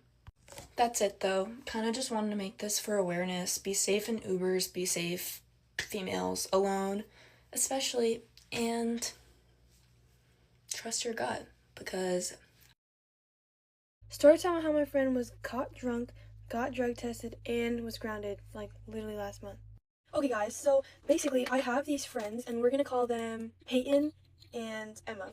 So, Peyton has, like, these strict parents where she can't really, like, hang out that much. So, this is, like, toward the beginning of the summer. Like, she just told us, like, oh, I could finally hang out. So, me and Emma, we're like, bet, like, we're definitely gonna, like, go see you and stuff. And so, we make it, like, a whole thing to go and hang out with Peyton. So, Peyton tells us, my parents are out of town right now, so, you guys can come over. Like, they're not gonna know or nothing. So, me and Emma are like, that's kind of weird. Like, did you at least ask them? Peyton tells us that she did ask them, I think. And what had happened was, it ended up being that her parents didn't know, right? So it's over a span of like 3 days. On the first night, we go over there, and it's just me, Peyton, and Emma. But Peyton and Emma are like close friends with this guy called Tony. We're close friends with this guy named Tony, and me and Tony low-key have beef. So whenever like they invite him and stuff, I get like kind of irritated because we always fight. Like we always fight. Every time I see him, we always like actually fight and stuff. So now I'm like, oh bro, like why'd you do that? Whatever. We were drinking a little bit, so I was getting like a little mad. I was like, bro, like why'd you do that? Like he's really annoying, and I don't really like him. And so now they're like, oh, well, you know, he's our friend and stuff, so obviously it's gonna be us inviting him, like, it doesn't matter. So I'm like, alright, whatever, like, he's not my friend, so as long as he's, like, chill and stuff, it doesn't really affect me, I guess. So then we go on with our day, and we're just all, like, hanging out and stuff, and when he gets there, the mood, like, instantly changes, bro. Like, whenever he's around, it's just, like, different vibes from everybody, you know what I mean? So now I'm, like, sitting there, and I'm kind of like, oh, bro, like, I guess, like, he's here now, what can I do, right? So I just start chilling somewhere else. Like in her house, I just go somewhere else to chill out and like just do my own thing kind of. And so now I'm like doing whatever, and they're like still kind of working and stuff, and like it's like whatever. So then later on in the night, me and Emma start walking to her house because Emma's mom is kind of like iffy with time. So she was like, oh, make sure you walk Emma home at the end of the night, and my dad was gonna pick me up from Emma's house. So me, Emma, and Tony are walking back to Emma's house, and first of all, Emma's mom doesn't even like Peyton or Tony. Like, she'd been before said, like, don't really hang out with them that much. So we have to tell Tony to leave before we go to Emma's house so that her mom doesn't see him. Anyways, right? So the first night, she's, like, drunk as heck. She's, like, drunk, and she's trying to make it back, and we're, like, trying to help her out. And it's, like, this whole thing, right? So then the next day, I go out to the city with my other friends, and I'm, like, going to watch the Spider-Man movie or something. And I was like, oh, yeah, guys, like, I don't think I'm gonna be able to make it, because Tony texted me, and he's like, oh, you'll pull up to Peyton's house again. We're gonna do the same thing we did yesterday. And I was like, oh, I'm probably not gonna be able to, like, I'm in the city right now. They'll wait for me. And this kid is like, okay, and he just instantly, like, I don't remember who was posting it. It was probably Peyton posting it, but I remember seeing, like, some interesting videos on the close friend stories. Right, anyways, so then it gets to, like, 7:30. 7:30 is, like, typically when, like, we're starting to wrap it up a little bit because, Emma's mom needs her home by, like, 8, 8, 9, and 7:30 is kind of like, oh, hey, like, just a warning, like, we might have to take her back soon, like, that type of vibe. So, at 7:30, I'm still in the city, and I'm checking Emma's, like, 360 to see, oh, did she go to Peyton's house or no, like, what's happening, right? So then I check, and she's at Peyton's house, and I'm like, okay, like, that's cute, have fun. And then later I get home, and now it's like almost 9, and I get a text from Emma's mom on TikTok because she didn't have my social media, my number, nothing. So I get a text on TikTok from Emma's mom saying, hey, can you get in contact with Peyton because Emma's phone is dead and I can't reach her. Can you please get in contact with her? Like, I don't know what's happening over there. She told me she was supposed to be home like an hour ago. Apparently she was supposed to be home at 7:30, and I did not realize that because at 7:30 I checked her location and she was at Peyton's house. So now I'm like, oh no, like, what's happening over there? I reach out to Peyton. I text Peyton. I call her. I call Tony because I know he's over there, and nobody responds to me. So now I'm kind of like, hey guys, what's going on? I start telling them, I'm like, hey, Emma's mom literally just tried to contact me and saying that that Emma's supposed to be home like a bit ago, right? And then I get like a text an hour later from Tony, and it says Emma's on the way home right now, and I'm like, okay, I guess. And then I go back and I try to text her mom, and her mom never responded, by the way. So then after this, I'm just like, that was insanely strange. Like, that was a really strange, like, I don't know how to even describe that, right? So I think it's over by then. And then I find out from her mom the next day because her mom starts texting me. Somehow she got my number, and she makes a group chat with me and one of our other friends. We'll call her Bailey. So me and Bailey start texting, and we're like, hey, what's this? Because Bailey starts sending me screenshots of Emma's mom texting her saying, hey, get me in contact with Caitlin, like, get me in contact with Caitlin, we need to all talk together. So now me and Bailey are like, what the hell happened? Like, what genuinely happened that made her be like, oh, we need to have a call, like, we need to have a serious talk, guys. So now we're all worried, and we're like, what's happening? So we all start talking to Peyton, and Peyton is telling me, she's like, hey guys, this all happened. Tony brought a random girl over, and everyone got so drunk, they all passed out except Tony, and we were all in my room, and we don't know what happened. And Tony was the only one who was like awake still, and that Emma walked home on her own at like 11:30 at night. So I was like, what? Are you serious? And then Peyton starts telling me, and she's like, hey, yeah, and also, like, not only did she walk home by herself, it was also that, like, I called her mom in the morning and told her everything. And I froze because I was like, what do you mean you told her everything? Like, what did you tell her? She told Emma's mom in the morning everything that happened the night before. And Emma's mom didn't know. So now, like, Peyton totally just screwed everybody over because the girl that Tony brought over went to the hospital because of how much she drank, and she had to get her stomach pumped or something. And that is genuinely insane, first of all. And then it was like a whole thing because the parents of that girl made Peyton call and say, hey, call this girl's parents or call whoever's parents. I don't know whose parents she was supposed to call. But she starts calling parents, and they find out, like, oh, Emma's mom didn't realize that she wasn't fully there, I guess. And so now Emma, going from just having like a regular no phone for a day type of situation, goes to getting drug tested and grounded. So after Peyton tells us this, me and Bailey are like, what? Like, genuinely, are you serious right now, right? And it's like a whole thing. So we're trying to figure out our situation on why the mom is calling us, and we're like, okay, let's figure out what we're gonna tell her and like everything. Emma's mom calls me and Bailey. Bailey's not even home. She's literally in the city right now. She's at like a Hollister picking up this phone call, and it was this whole thing. Emma's mom is in a CVS parking lot, and she's like, I just bought a drug test for my daughter, like, I never thought I would have to do this type of situation. And we're like, oh my gosh, like, are you joking? She literally has the drug test in her hand, and she's like, yeah, I'm gonna go home and drug test Emma. And then she starts talking to us, and she's like, hey guys, have either of you ever done anything, like, have either of you ever drank before? And we're like, because I was there the night before, like, Bailey wasn't there ever, but I was there the night before, and I was like getting a little nervous because it's like, hey, like, what does she know for real? So now I'm like, okay, let's start from the beginning, kind of. And we're like, oh yeah, like, probably just with our families and stuff. She's like, all right, well, I really only trust you guys with Emma now because Peyton, and I don't think she even knew that Tony was there, but Peyton and Tony aren't good friends, I guess, and you shouldn't really be hanging out with them. I don't want Emma hanging out with them anymore. And me and Bailey are just on this call, and we're like, oh, like, those are our friends too. So now we're like, not Tony. So now we're like, oh damn, like, yeah, that's understandable. What happened? So we're acting like we don't know, because I literally wasn't there that night. Because if I was there, I can only imagine how Emma's mom would have felt toward me. It probably would have been something really bad, actually. So we're just sitting there absorbing all this information she's telling us. She's telling us about how Peyton called her and how Peyton was like accidentally exposed everything because she didn't even know what was happening, right? So now we're like, oh damn. And she again doesn't even know that Tony was there. Or no, Peyton told her that Tony was there, even though Emma's mom does not like her hanging out with Peyton or Tony. So now me and Bailey are like, oh shit, like, this can't be happening, bro. We're just like, damn. And it was like literally so shocking because her mom was really, really upset. Like, she took Emma's phone away, and Emma like started using it a little bit, and she was telling us about this, and then she started crying on the phone with us, and I literally froze because I didn't know what to do. I was just like, oh my fucking god, like, what the hell? Like, I don't know what to do. And she was like getting upset. She was getting like really, really mad on the phone, and we literally didn't get to talk to Emma for like a whole month. We like couldn't speak to her. Her mom was like, yeah, I'm taking her phone away. She's completely grounded. After this, like, I don't know what I'm gonna do. It was really scary, and I can only imagine how scary it was for Emma because, like, that's literally her life. But yeah, I was like super scared for her. And then I remember Emma and Peyton were like beefing a little bit because obviously like Peyton made the call that was like telling Emma's mom everything that happened. But yeah. And then recently, Peyton's parents, they were back for a little bit, and then Peyton is like talking to her mom, and her mom was like, hey, what's this empty bottle in my closet? And we were on the phone with her, so now we're like, what? She knows? Because this freaking idiot didn't throw away the bottle or anything. She literally left the bottle in her mom's room. Like, obviously she's gonna find an empty bottle if you just left it in her room. Like, what? So yeah, but that's the end of my story. So I was gonna do a get ready with me while I tell you about this crazy ex-friend of mine, but I already got ready and I thought of that after. So it all started when I made this video, this TikTok video asking like where's all the cool people in Lewiston, because all my friends are in California, all my friends are in Mexico, whatever, and I don't know anyone in Idaho. So, and we go and pick up Amelia because she didn't have a ride. It was last minute plans. She was just added into the Snapchat group chat that I made. No one wanted to pick her up, and now I see why, because some of the girls in the group chat didn't like her, but I didn't know that until it was all like too late. So we go and we pick up Emily, and then we pick up Amelia, and I'm like, hey, aren't you forgetting the cheese platter or whatever that you said you're gonna bring?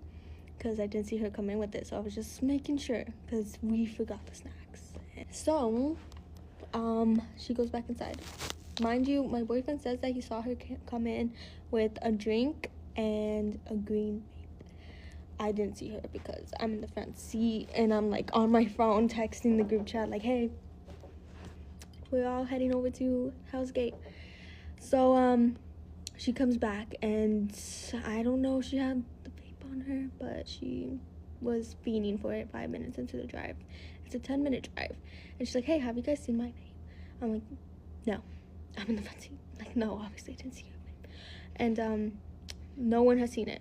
And I'm like, hey, maybe it's under the seat. We'll see when we get to the destination if you just shut the fuck up. So I don't know if she ever looked under the seats, but she didn't find it. And I'm just too busy taking shit off of the car to give a fuck about a vape. So we go and sit down, we're having fun, more people arrive, and she's 2 Monacos in and like 3 twisted teas in. Hate twisted tea, had 5 sips, did not drink at all. She asks us, what kind of drunks are you guys? And she says she's an overthinker, that she starts to overthink when she's drunk. Yeah, learned that the hard way. So she's also under the influence of alcohol, vape, nicotine, whatever. So my cat wants to make an appearance. I know she's autistic. She told us she's autistic. She suffers from autism, but I didn't know until after everything went down that she suffers from epilepsy too. She should not be doing all that. She should not. Just keep it in mind, she's under the influence. And we leave and we're like, hey, let's go meet up at the skate park and find out what we want to do there. Like, it was too early, I feel like. I wanted to hang out with my friends a little more. At the skate park, we're meeting up with 2 other people at the skate park. They came with their car, so we're like, okay, we'll meet you there. We're gonna go to the apartment and I need to pee really bad. And we go and I'm like, we arrive at the apartment and I'm like, shit, something's telling me don't leave your fucking phone in the car. Don't leave your wallet. Don't leave your boyfriend's phone in the car or his wallet. Take that shit with you. So I throw all my shit in my bag and I'm like, by the way, do you need to use the bathroom? And she's like, yeah. So I'm like, okay. She was really quiet on the whole ride, so I was like, oh shit, what's wrong with her? She's just fainting in the back seat. So last time we use the bathroom, keep that shit in mind. And we go to skate park and we're walking around and we're like, let's call it a night. And we go and drop her off at her house, and her creepy ass uncle comes out of nowhere, and my boyfriend's on defensive, like he's playing defense because he got way too close to Amelia and we thought that was weird, you know, we didn't know the guy. And that man smelled like alcohol. That man was drinking. That man thought my boyfriend's truck was his truck. Says, oops, wrong bag. And we're just like, okay. And Amelia's like, yeah, that's my uncle. And I'm like, oh, okay. I'm like, making sure she got all her stuff. She's getting her Monaco's and her cheddar cheese and whatever. And I'm like, hey, did you find your vape? Like, because she was really, like, dry. And she's like, no, I didn't. And I was like, oof. I was like, did you check under the seat? And she's like, yes, I did, hun. I'm like, ooh. I'm like, oh, well, I had a lot of fun hanging out with you. Like, I thought she was chill until, I guess, the withdrawals kicked in. I was like, I had a lot of fun with you. Like, we should do this again. And she's like, says something. I don't know what she says until, like, the third one. Like, I had her repeat herself because her fucking dogs wouldn't shut the fuck up. And, she's like, just a little bit of advice. If you're trying to make friends here, you don't steal from them. And I was like, what did I steal? And she's like, my vape. I did not steal your fucking oxygen. I'm like, do you want to go through my bag? Like, we can look through the truck. She's like, no. She leaves. And I'm looking at my boyfriend like, what the fuck?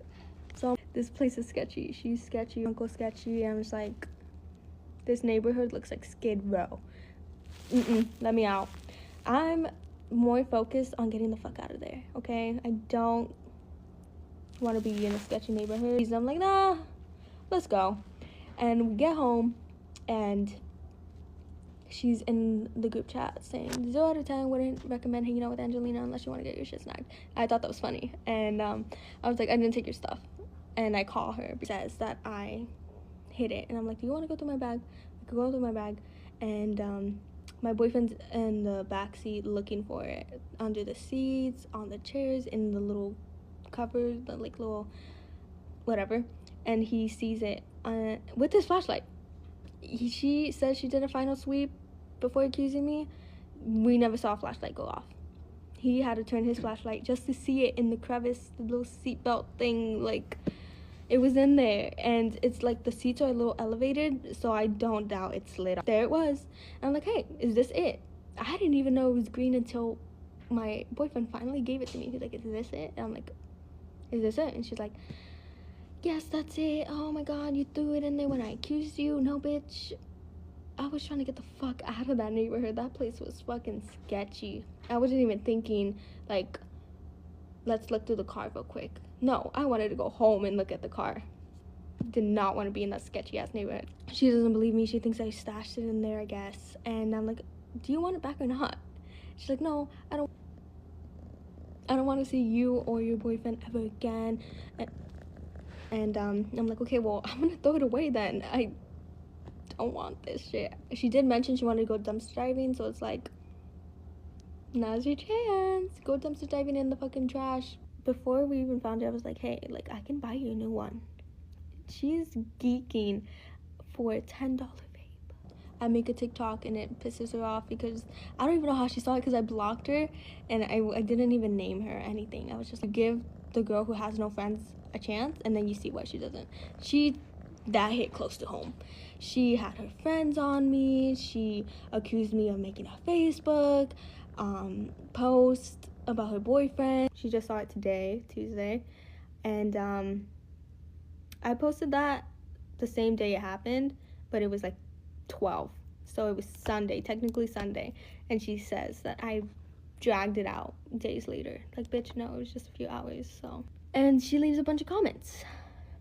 This one, and I forgot the other ones because she was just talking a bunch of shit, and she blocked me, so I can't get it anymore. So I honestly think she was drunk when she was typing these the whole time. I'm like, why are you accusing me and not the other person though? Like, why aren't we both being accused of it? And she's like, oh, I did check, and because Emily told me you took it. She literally told me you took it. I don't believe this one bit, so I'm like, oh, okay.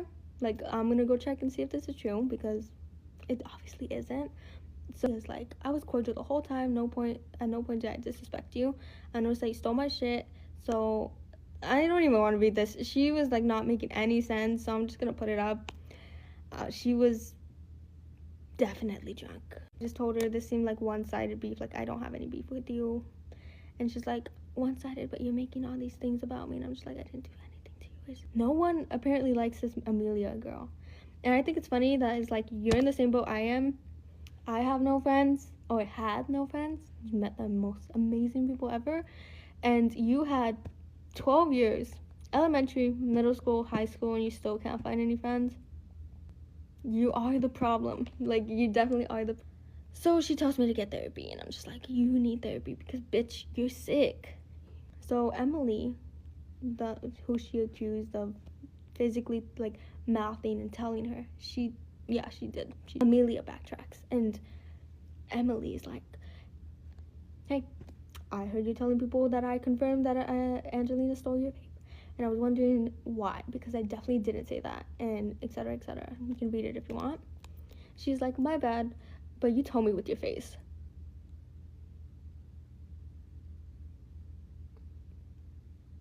You know you're making stuff up. What do you mean I told you with my face? You can read it if you want. And she's like, I read your body language. You mean the body language of her being stung by a bee? That body language?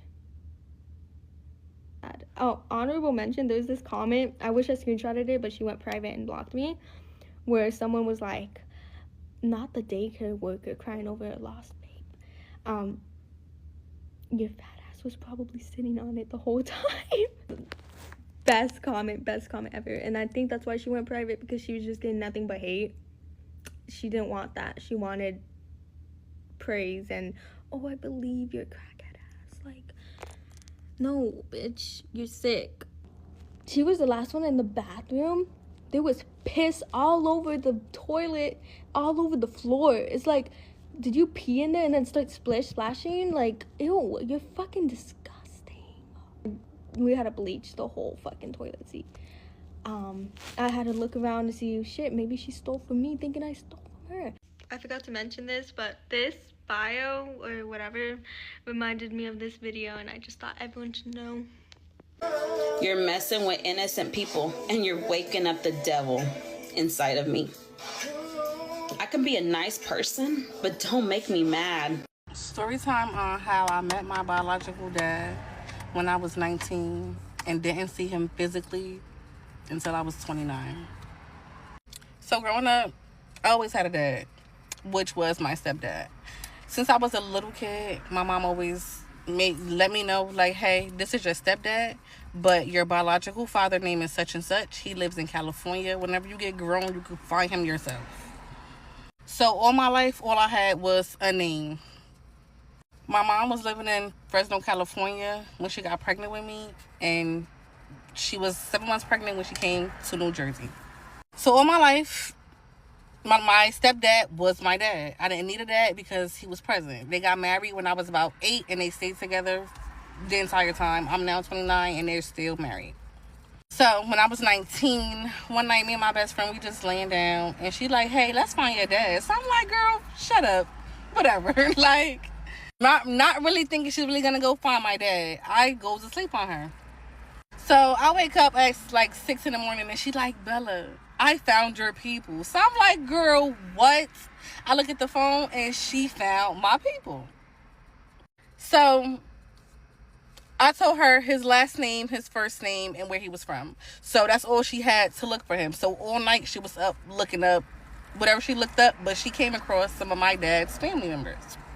So she reached out to a couple of them, and sure enough, they got her in contact with my dad. They gave her my dad's phone number. So when I woke up, she like, look, this is who I talked to, such and such, but this is your dad, call him. So I called him. So I woke up, I'm like, should I call him? Like, I'm now in my head, because what am I going to say? I don't know this man. Do he even know about me? What the fuck? But my mom always told me, when I was 3 months, she got me a DNA test, 99.9, this is your dad. So when I called them, of course I was nervous, but I had to pull it together, and I called. So I don't remember exactly how the conversation went, but we ended up having a great conversation. He told me, like, I know you would come look for me one day. Your mom took you, and we lost contact, and that just was that. So I learned from that first conversation I ever had with my dad that he had 11 kids. I was the third oldest. He lived in Sacramento, California, and he wanted to meet me. At that time, my daughter was a baby, and I was working a lot, and I really didn't have time. So I'm like, let's just keep in contact, and whatever happens, happens. I'll fly out, you fly out, we'll figure that out. But let's get to know each other. So for about 3-4 months, me and my dad would talk every day and begin to know each other. Our birthdays is 10 days apart. So on his birthday, I called him. I'm like, hey dad, happy birthday, how you doing? And he was hysterical, crying and going through a lot. So he let me know how he had custody of 4 of his kids. He was living in a 1-bedroom apartment with the 4 kids, and he just wasn't doing good. So after that day, we lost contact completely. I didn't talk to him at all after that. So I'm still going on with my life. Of course, my life ain't stopped. I still have shit to do. I had another kid. You know, I'm living life. So in July of this year, me and my best friend is just chilling. I'm like, yo, let me see if I can find my dad again. So I get up on Facebook and I search up his last name. And I remember he told me about all his kids. So now I'm looking, you know, for their names too. And sure enough, I found a couple of my siblings. So when I found my siblings, now I'm hitting them up. Hey guys, I'm your sister from Jersey. I'm looking for my dad. You know, whatever. I reached out to one of my sisters, and my sister said, I was looking for you for 10 years. My dad told me all about you. Call me right now. So I called my sister. My sister is 3 years older than me, so we're not that far in age. So I called my sister. We talking for a couple of hours. She ended up telling me, hey, I got dad's number. But in the process of her telling me that, she also told me, like, hey, dad is homeless. Dad been homeless for some time now. He's not doing too good. Whatever. Let me talk to dad. So I called dad. He didn't pick up. The first couple of days, I said the first 3 days of me having his number, he didn't answer for me. But she also told me I have an aunt that my dad confides in and he go by when he needs somebody to talk to. So she gave me the aunt number. Reached out to my aunt, and guess who's at the aunt house? The dad. So I'm talking to my aunt and my dad, and I'm like, hey, you went missing on me again? Like, what's up?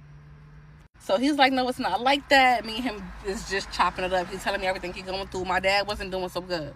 My dad was homeless for 12 years after me and him lost contact. My dad got hooked on drugs. My dad was malnourished. He just wasn't doing good.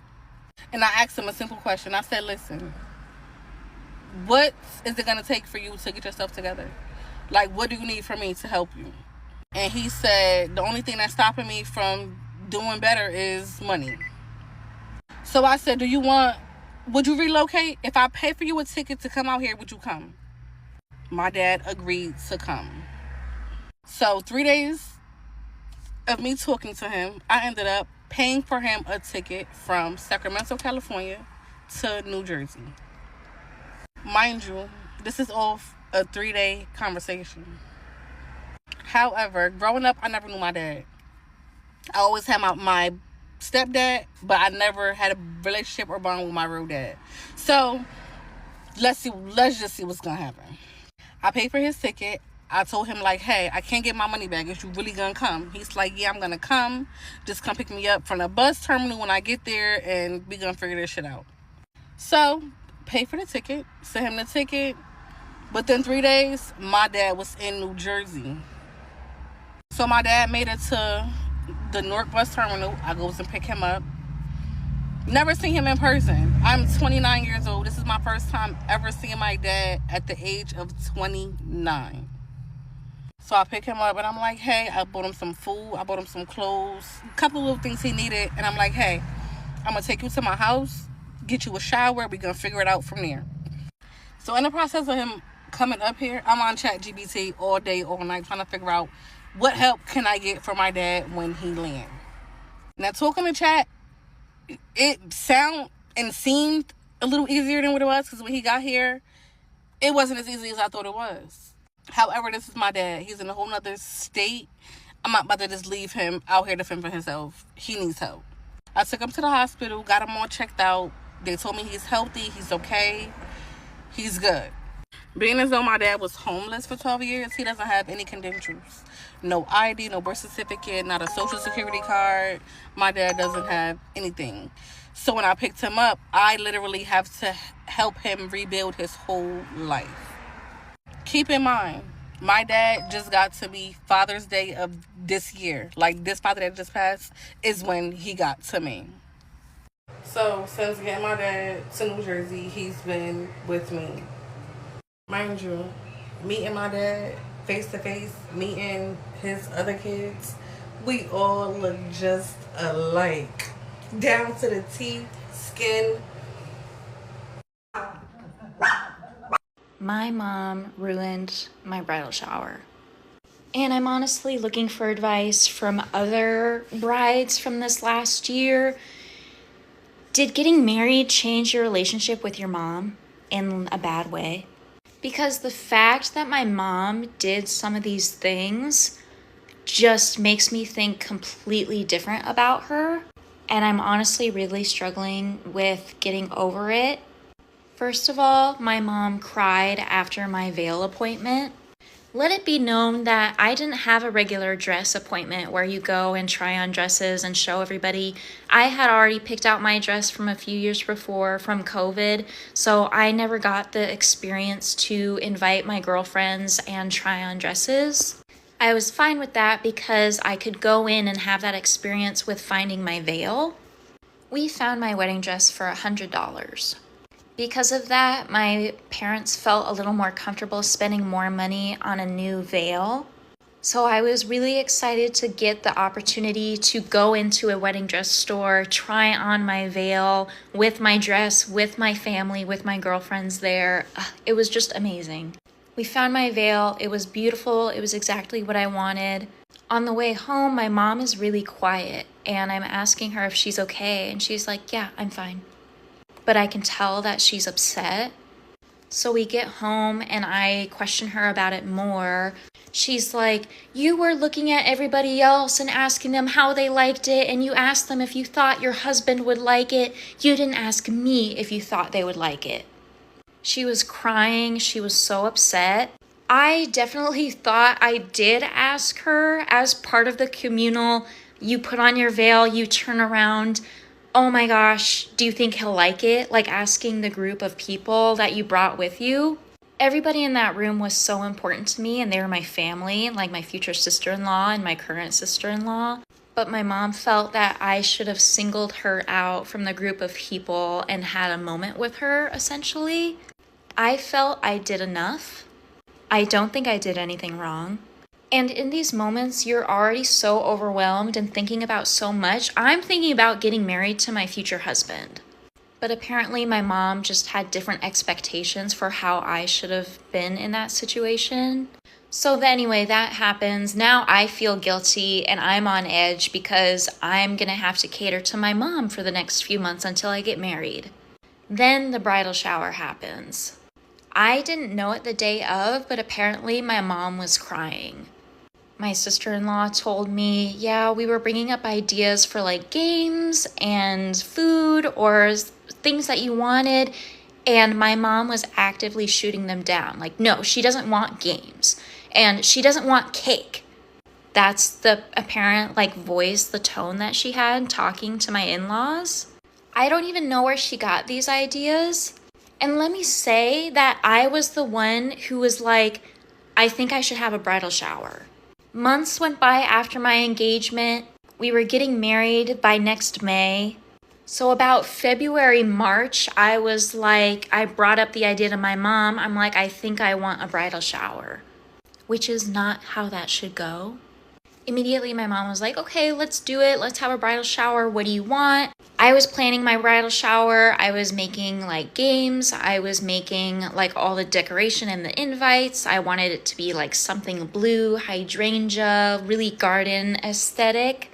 Let me say the bridal shower was absolutely perfect, and it was amazing having all of my family and ladies in my life there all at one place, and we had an amazing time. I wanted to build your own bouquet bar. I wanted interactive activities. I wanted tea sandwiches and little desserts. We originally looked to have it at a certain venue, but it was too expensive for us to rent out. Because of that, we ended up having it in my in-laws' garage, which ended up being perfect, but it meant that they were the hosts. My mom was upset because she wanted to feel like she was the host for my bridal shower. The day after my bridal shower was the worst moment to happen in all of my wedding planning. I'm in the car with my mom, we're going home, and I'm like, "Did you have fun yesterday?" She says, "I'm glad that you had a good time." In my mind, I'm like, "You've got to be kidding me." So I ask her, "Why do you say that?" She goes off on me. She starts crying, and she's driving, and she's just starting to get really, really emotional. She's like, "Olivia, I spent 6 hours in that garage decorating it. You told me you didn't want games and you didn't want cake. But then you're telling your in-laws that you do want games and you do want cake. God forbid a girl wants cake or cupcakes at her bridal shower." Then she hits me with this. "Your dad and I have been talking, and he's the one that brought up that you're taking us for granted." My heart immediately just sunk. It was at that moment the day was ruined. She said, "You were spending all of your time telling everybody about how great the food and the games were and how your sister-in-law worked so hard. Let it be known that my sister-in-law planned out all the games and made the food. She made the desserts, she made the pastries, she made all the different tea sandwiches that I wanted. So yes, I was telling everybody what a great job she was doing." But that made my mom really upset.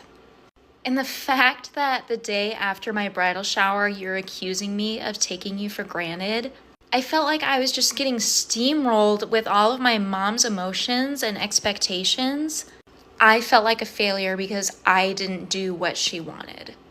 Even though in my mind, I didn't do anything wrong. I thanked my mom multiple times for everything that she did. I thanked her privately, not publicly, and maybe that was the problem. So we drive home, then we're sitting in the driveway, she's crying, I'm mad. I'm just done with this conversation, to be honest. We go about our day, we have guests at the house, my in-laws are there, so we just kind of ignore what just happened. Then at the end of the day, I'm ready to go back home, and she hugs me, and she's like, "This is exactly why I didn't want to tell you, because then you're gonna be upset at me." You should not have told me. She hugs me, I'm consoling her because she feels so bad. She doesn't feel bad about telling me though. She doesn't have any regrets for how she treated me and what she did to me. I ended up confronting my dad and having a conversation with him. I was like, "Mom said that you brought up, you think I'm taking you guys for granted." Immediately, he was like, "I'm really sorry. I don't know where that came from. I don't remember saying anything like that. I don't feel you're taking us for granted. Maybe your mom heard something I said, and that's the conclusion that she drew." He was like, "Your mom has been really upset about this whole bridal shower planning stuff. Like, she's having a really tough time working with my in-laws for some reason. My in-laws are so sweet and they're so considerate. They just wanted me to have a good day." All that to say, basically now I'm in this really tough position where my mom did what she did. I think she treated me wrong, and she doesn't regret it. She's happy that she told me, and she's happy that she went off on me like that. But in my mind, I feel that my mom ruined my veil appointment, made it about her, and ruined my bridal shower. It's over, it's done, I'm married, but looking back on it, it's one of the things I'm most disappointed about in this whole planning. I feel like she took away some of my most beautiful life moments, and I'm never gonna get that back. So I have to ask, when you got married, did your mom treat you like this? Did it affect your relationship with your mom? Do I hold a grudge and keep my cautions about me? Did I do something wrong? How did your wedding affect the relationship with your mom?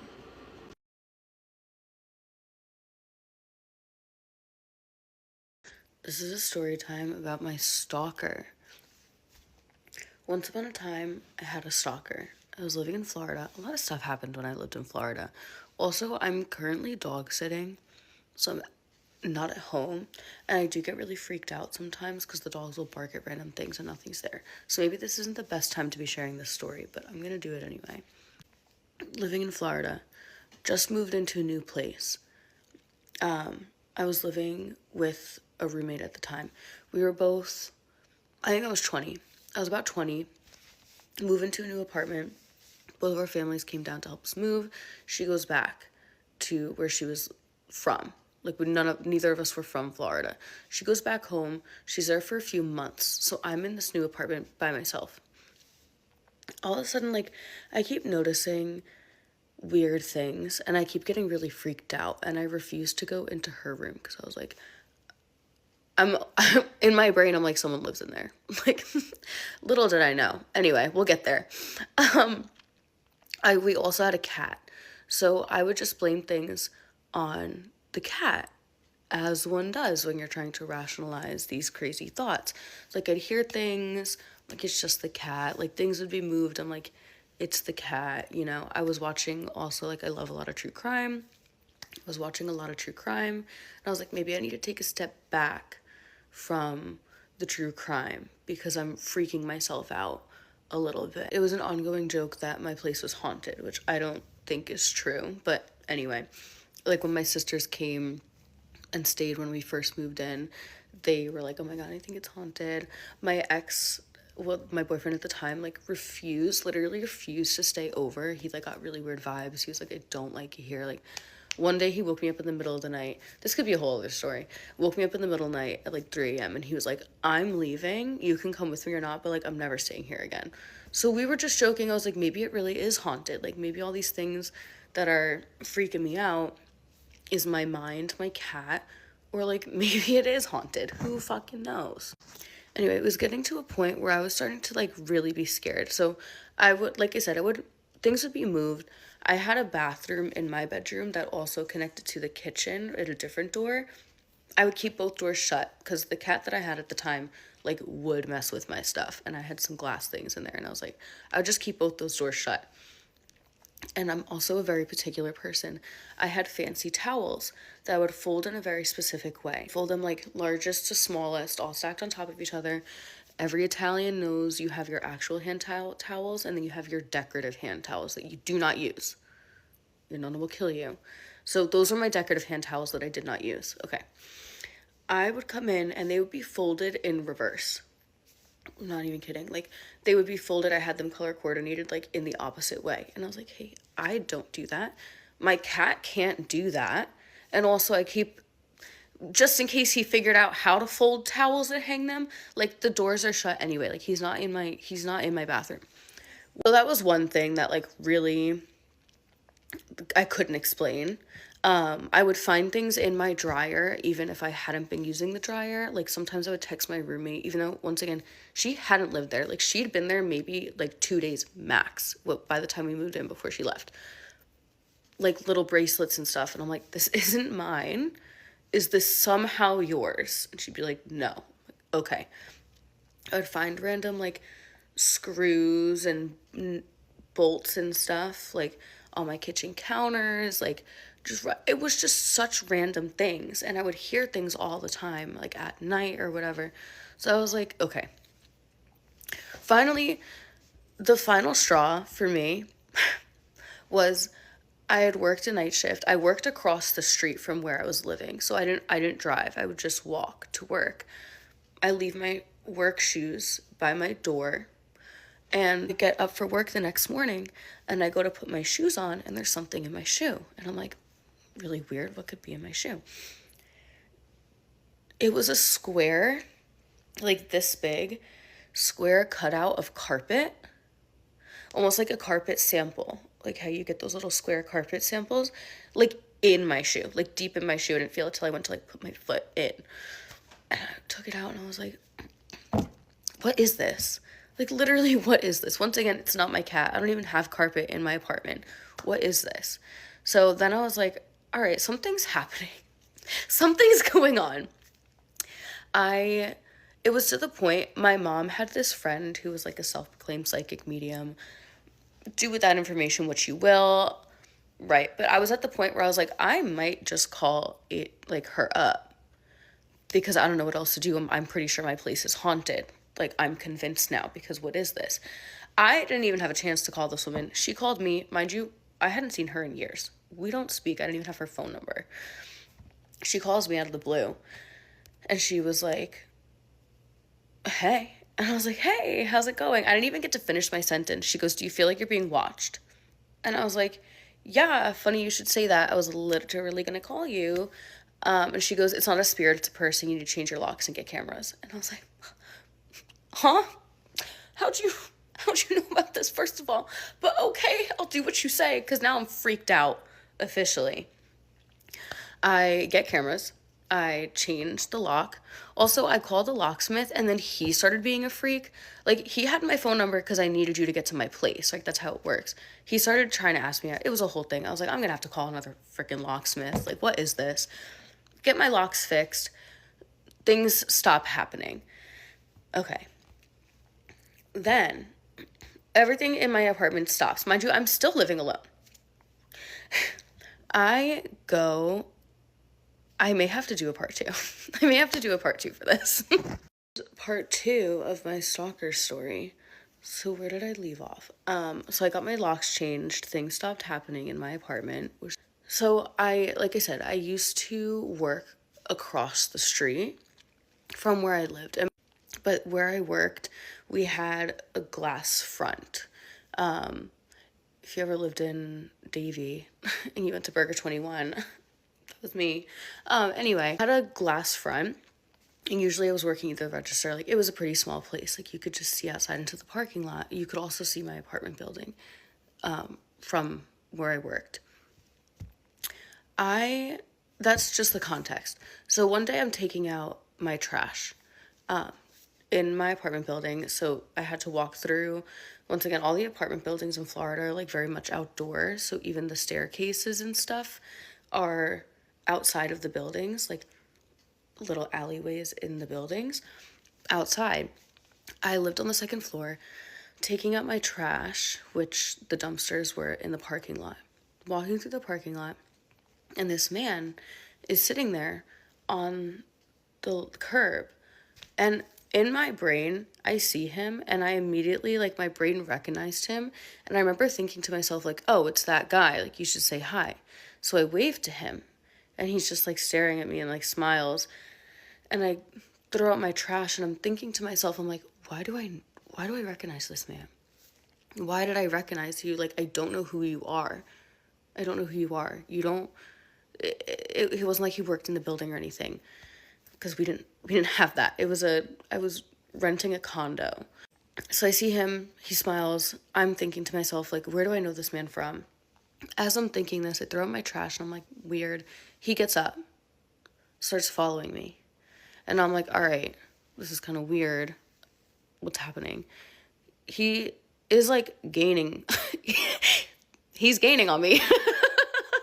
Like, he's literally, I'm laughing, but it was so scary. He's gaining on me, and I'm like, what the hell? So I start walking a little faster. He genuinely, I don't know how he got so close to me so fast. He was so close to me, I literally felt him on, like, the back of my neck. Like, he was genuinely that close. And at that time, I had reached the stairs to my apartment, and now I'm panicking, so I run as fast as I can up the stairs. I pass my apartment. Now I'm up to the third flight, and now I'm like, I just screwed myself, because now I'm stuck up here. There's nowhere for me to go but back down the stairs, but I didn't want to go right into my apartment because I was afraid he was going to, like, run in right after me.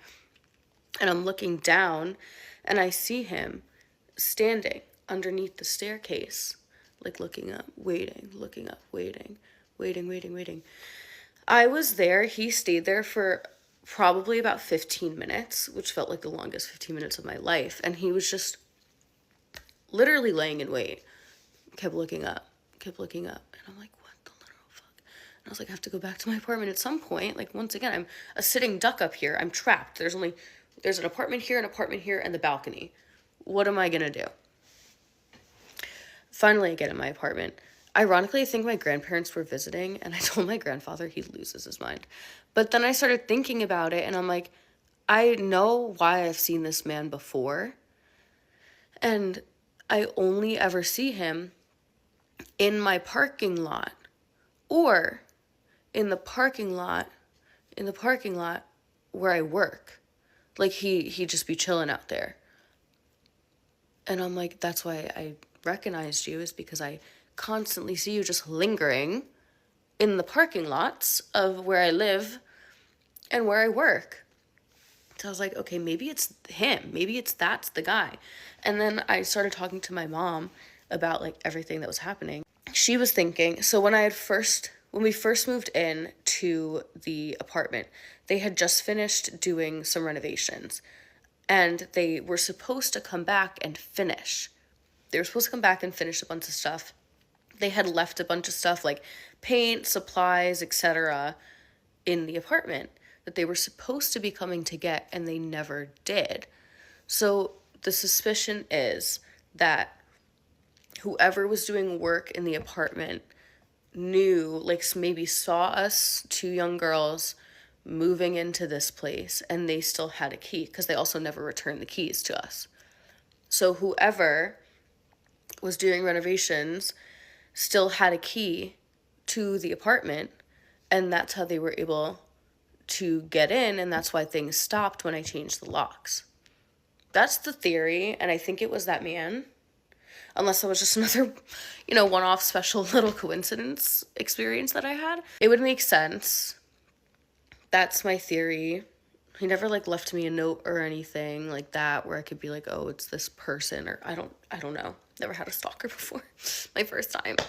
And I've told this story so many times, and I tell it funny, haha, oh my god, this crazy thing. I think I've compartmentalized so severely that I simply do not let myself process the fact that there was very much someone in my apartment while I was in my apartment. I hate thinking about it. I really hate thinking about it. I'm asleep and someone's in my place whilst I'm sleeping. That carpet situation in my shoe happened overnight whilst I was asleep. And that's maybe why I would hear things in the middle of the night and wake up and be freaked out, because also my cat slept with me. So I'd wake up in the middle of the night freaked out because I hear noises, and I'm like, haha, it's just my cat. He's in bed with me.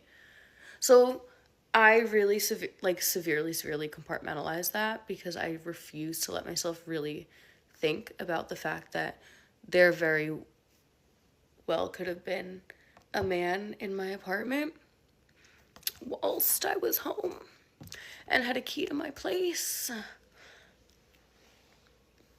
I'm a little traumatized from that. When I say a little traumatized, I am a lot traumatized by that. Where I'm living now, I'm living back in New York, and I had my alarm system in the house that I'm living in go off, which is literally never happened in my entire existence. It's my grandfather's old house. So the alarm system starts going off. I'm traumatized because it's a really old house. A lot of things don't lock. I live there by myself. So I had called my mom. 911 kept dropping. They couldn't hear me because I also have terrible service. Long story short, I go in the car, wait for the police. I got my taser. They come, they do a sweep. They're like, nothing's amiss. Don't worry, no one's here. And I was like, haha, thanks so much. My anxious and people-pleasy brain was like, oh my god, so sorry to make you come all the way out here for no reason. I'm just really scared because I live here by myself. Why did I tell two men that I live there by myself? Idiot. And I was like, I just had a stalker. So I'm a little freaked out. And the cop was like, oh, you had a stalker? That's crazy. Where? When was that? Where? And I'm telling him, and he's asking more information. He goes, oh, hope it wasn't my friend. Why would you say that? It wasn't funny. Why would you say that to me? So now I'm great. Now I gotta watch out for this creep. But that's my story. I'm probably leaving out a lot of details, but that's my story of my stalker. If you've ever had a family member say something so racist and sexist at a family gathering, and you're just like, what do I do about that? I feel you, because I don't really know either. I was staying with some family members of mine about a week ago, and it was my sister and I, and they were doing us a favor because we had a concert in Atlanta, so not too far. And the first words out of their mouth when we walked through their door after a 6-hour drive was not, how are you doing? How was the drive? It was, they're leaving the blue states. They're leaving New York. They're leaving California. They're coming here.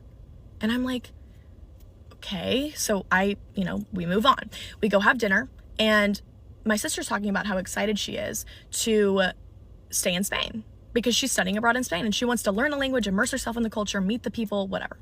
And they're like, well, we've been to Spain. They're real good in the big cities about speaking English, but once you get out there in, the rural towns, they're so uneducated. They don't speak any English.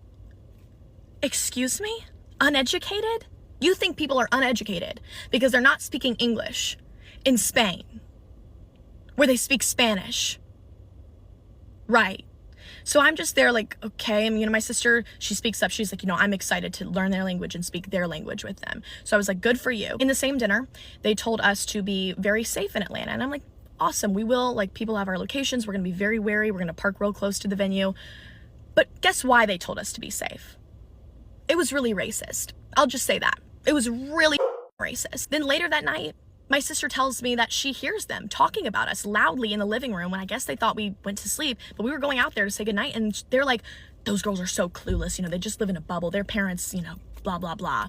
And I'm like, so like, what do you do? How do you respond to someone who already thinks that you're not smart, you're not wary about society, you're not wary about things that they think you should be knowledgeable about? I'm like, I am knowledgeable enough to know that everything you just said is ridiculous. So anyway, that's my little story from a week ago, but unbelievable. Hey TikTok, so we finna do a client horror story. So let me tell you the backstory. This girl, she is a friend of my friend.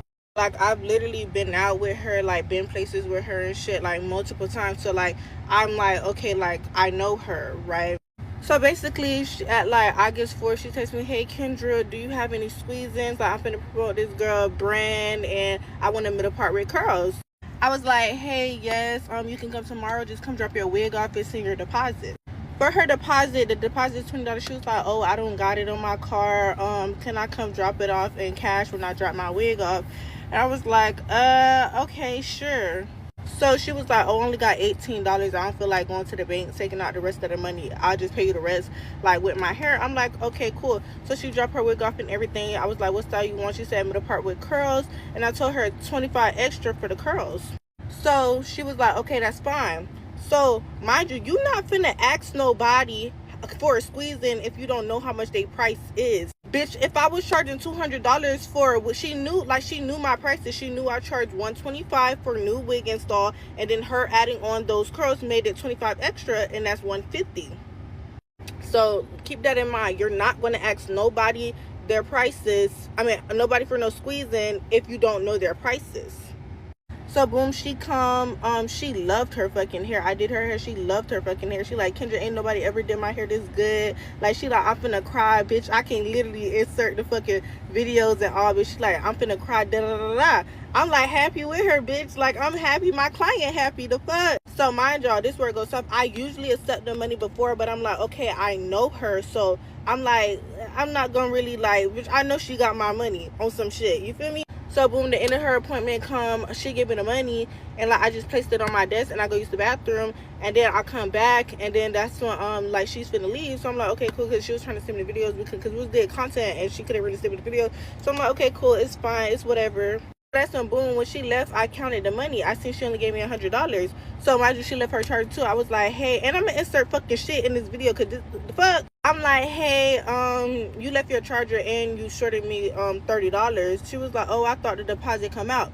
So the install is $125 plus that $25. Take away the $20 deposit, that's $130. Mind you, if we being honest, bitch, you only gave me $18, so you really owe me $132, but I wasn't being petty by them little $2. But if anything, that's my money, bitch. The fuck. But mind you, I wasn't being petty about it. She was like, oh, okay, I just paid my insurance. Can I pay you back Friday? I'm like, what the fuck? Like, what the fuck? The one time this happened and I like take the money after thinking I know this bitch is shit, this one happened. Mind you, this would never happen with none of my other clients because I always take the money before. So this would never have happened with any other of my clients. So this one, boom, the day comes. She didn't even text me when the day come. I had to text her. I gave her to like 1 p.m. or 2 p.m. I think, or like 12. And I was like, hey, are you gonna be able to send the money? She had sent like a screenshot. She was like, hey, no, like something going on with my bank. I'm on the phone with them right now. I was like, hey, okay. So then later I had to text her again, like later, and I was like, hey, would you be able to send it now? I don't know if she responded or not. I'm gonna just put the screenshot in. This is what she said. Then I text her like 2 other times, like trying to get some updates, and she did not fucking text me back. I'm like, what the fuck? So then, mind you, her appointment was August 5th. August fucking 10th come. I'm like, girl, cause bitch, why the fuck are you not texting me the fuck back? The fuck? If I did a service for you, I want how much that motherfucking service was. I don't give a fuck. So boom, that's when she so-called herself cussing me out. How are you cussing me out because I'm asking you about my money? Like, I can see if she was giving me updates and shit. This hoe was not giving me no updates or nothing. Like, what the fuck? Like, what the fuck am I supposed to do? Like, what else am I supposed to do? So then I had text her a whole paragraph back, and then that's when she was like, oh, she didn't never respond, right? So then that's when days go by. I text her again this Friday. I don't know when that was. But this Friday I text her again, no response. Mind you, she's posting this stuff. She got her makeup done. She's posting this stuff, and she's not fucking responding, right? So I'm like, okay, cool. So I see this bitch. I'm on my TikTok stories. I see this bitch post a motherfucking story. I'm like, what the fuck? So she posting the money. Okay, so y'all, she posted a story yesterday. She was spreading like $2,000, $3,000 in the money spread. And I responded to the story. I was like, hey, could you send me my money? Mind you, she didn't respond. But y'all, I'm gonna do a part 2. I'm gonna go do here. I'm gonna go do a part 2 later. Hey y'all, so I haven't posted on my account in a minute, and to get back into posting, I decided to do a story time about a client. And I wouldn't say a client from hell, but the way she was sending, she might as well be. Okay, so boom. This client, she booked me for a volume set with spikes and bottoms, okay? So I'm a lash tech from home. I do all of my stuff from home. I have my own little mini studio in my house. Okay, so boom. I lay her down in the bed. We do the consultation. I give her a lash bath. And while I'm prepping her, her phone just keeps going off and off. And like every 2 seconds, she's always like, yo, can you check my phone? Can you check my phone? And I don't mind checking phones. Like, I understand your eyes is closed. You don't want to just be without, like, you know, without being on your phone. I get that. You could have an important thing going on and you need to stay updated, all right? So I'm checking her phone. I'm letting her know what's going on. And the person who's blowing up her phone is her nigga. So the messages, like, I wasn't trying to read them, but I didn't have a choice but to read them because I'm reading them to her. Her eyes are closed. Before I can even start the set, they getting down to like the freaky deaky. They getting down to like freaky business. He talking about something, ooh, I can't wait to pick you up. I can't wait to see you with them sets on. On her lashes. And I'm just like, you gonna do what to the lashes? As long as I'm getting paid, I don't care. But if he finna on your lashes, don't sit back down in my bed talking about something, can you give me a feel? No, I'm not. You gonna have to get a full set. All them lashes gonna have to be off before you come back down in my bed and my tweezers touching your eyes. Thank you. So yeah, they get to talking nasty, and I'm like, why do you want me to read this to you? Like, you're making me uncomfortable. Okay, so boom, I'll say like I'm in the set, and I kind of tell her like, oh, since I'm starting your set and I have clients after you, every time I check your phone, it's costing time, right? So I'ma just like, can you like put your phone down for a little bit if it's nothing important, and let's go through, like, let's finish the set, right? So in the middle of the set, she gonna ask me, can I go to the bathroom? And this is my first time doing this. I do have clients who they have to go to the bathroom. Some of them are mothers. Some of them just drunk a lot of water. Some of them are coming in with their Starbucks and they got a drink. So I'm like, okay. I help her to get down from my lash bed, and then I walk her to the bathroom, my bathroom. Okay, so while she's in my bathroom, I'm hearing a lot of commotion. And she's taking a minute. So I'm thinking maybe she's just taking a shit. Like, I know sometimes the coffee be hurting y'all stomachs when y'all drink it too early in the morning and stuff. So I'm just like, damn, is she really doing that to my bathroom? Because I have clients after her. So now I'm just like, I was going to clean it regardless. You know what I'm saying? But now I'm like, I might have to deep clean my bathroom because I don't want it to smell. Like, you know what I'm saying? So anyway, I'll say after a few minutes, she let me know that she's ready to come out. So now I help her out and I help her to get back down on my bed. I'll say 15 minutes go by. I'm talking about her phone just going off. Like, her phone just blowing up. And I'm like, damn, your phone blowing up like how you just blew up my bathroom. Like, what? And she told me something, can you check the messages? And I'm like, the way her phone was blowing up, even though me and her already had a prior discussion about it, I was like, you know what? Yeah, let me check it. So I check her phone. She told me the password, I unlocked the phone. Mind you, when you unlock phones, it goes back, it opens up to the last thing you was on, right? So y'all, the last thing she was on was the message with her nigga. And in the messages, she was sending nudes. She was sending nudes from my bathroom to her man. I'm talking about she double cheeked up on the counter, legs spread open, like lips all open. She doing a whole 9. And I'm like, bro, she just turned my bathroom to an OnlyFans setting. So I'm like, what was you doing in my bathroom? Why would you do this in my bathroom? That's very disrespectful. She like, what happened? I'm like, what you mean what happened? You over here taking news in my bathroom. Like, what's up with you? I'm like, baby, you gonna have to go. You gonna have to get up and go. I'm not going for none of that. No, you gonna have to go.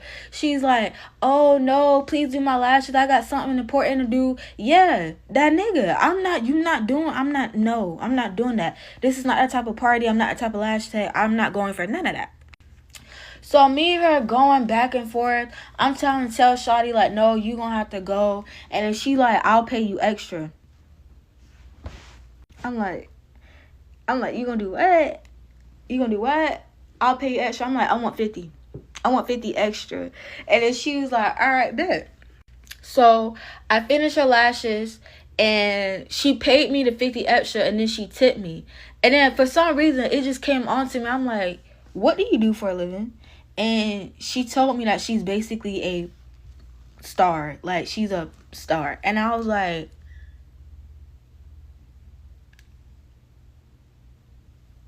what?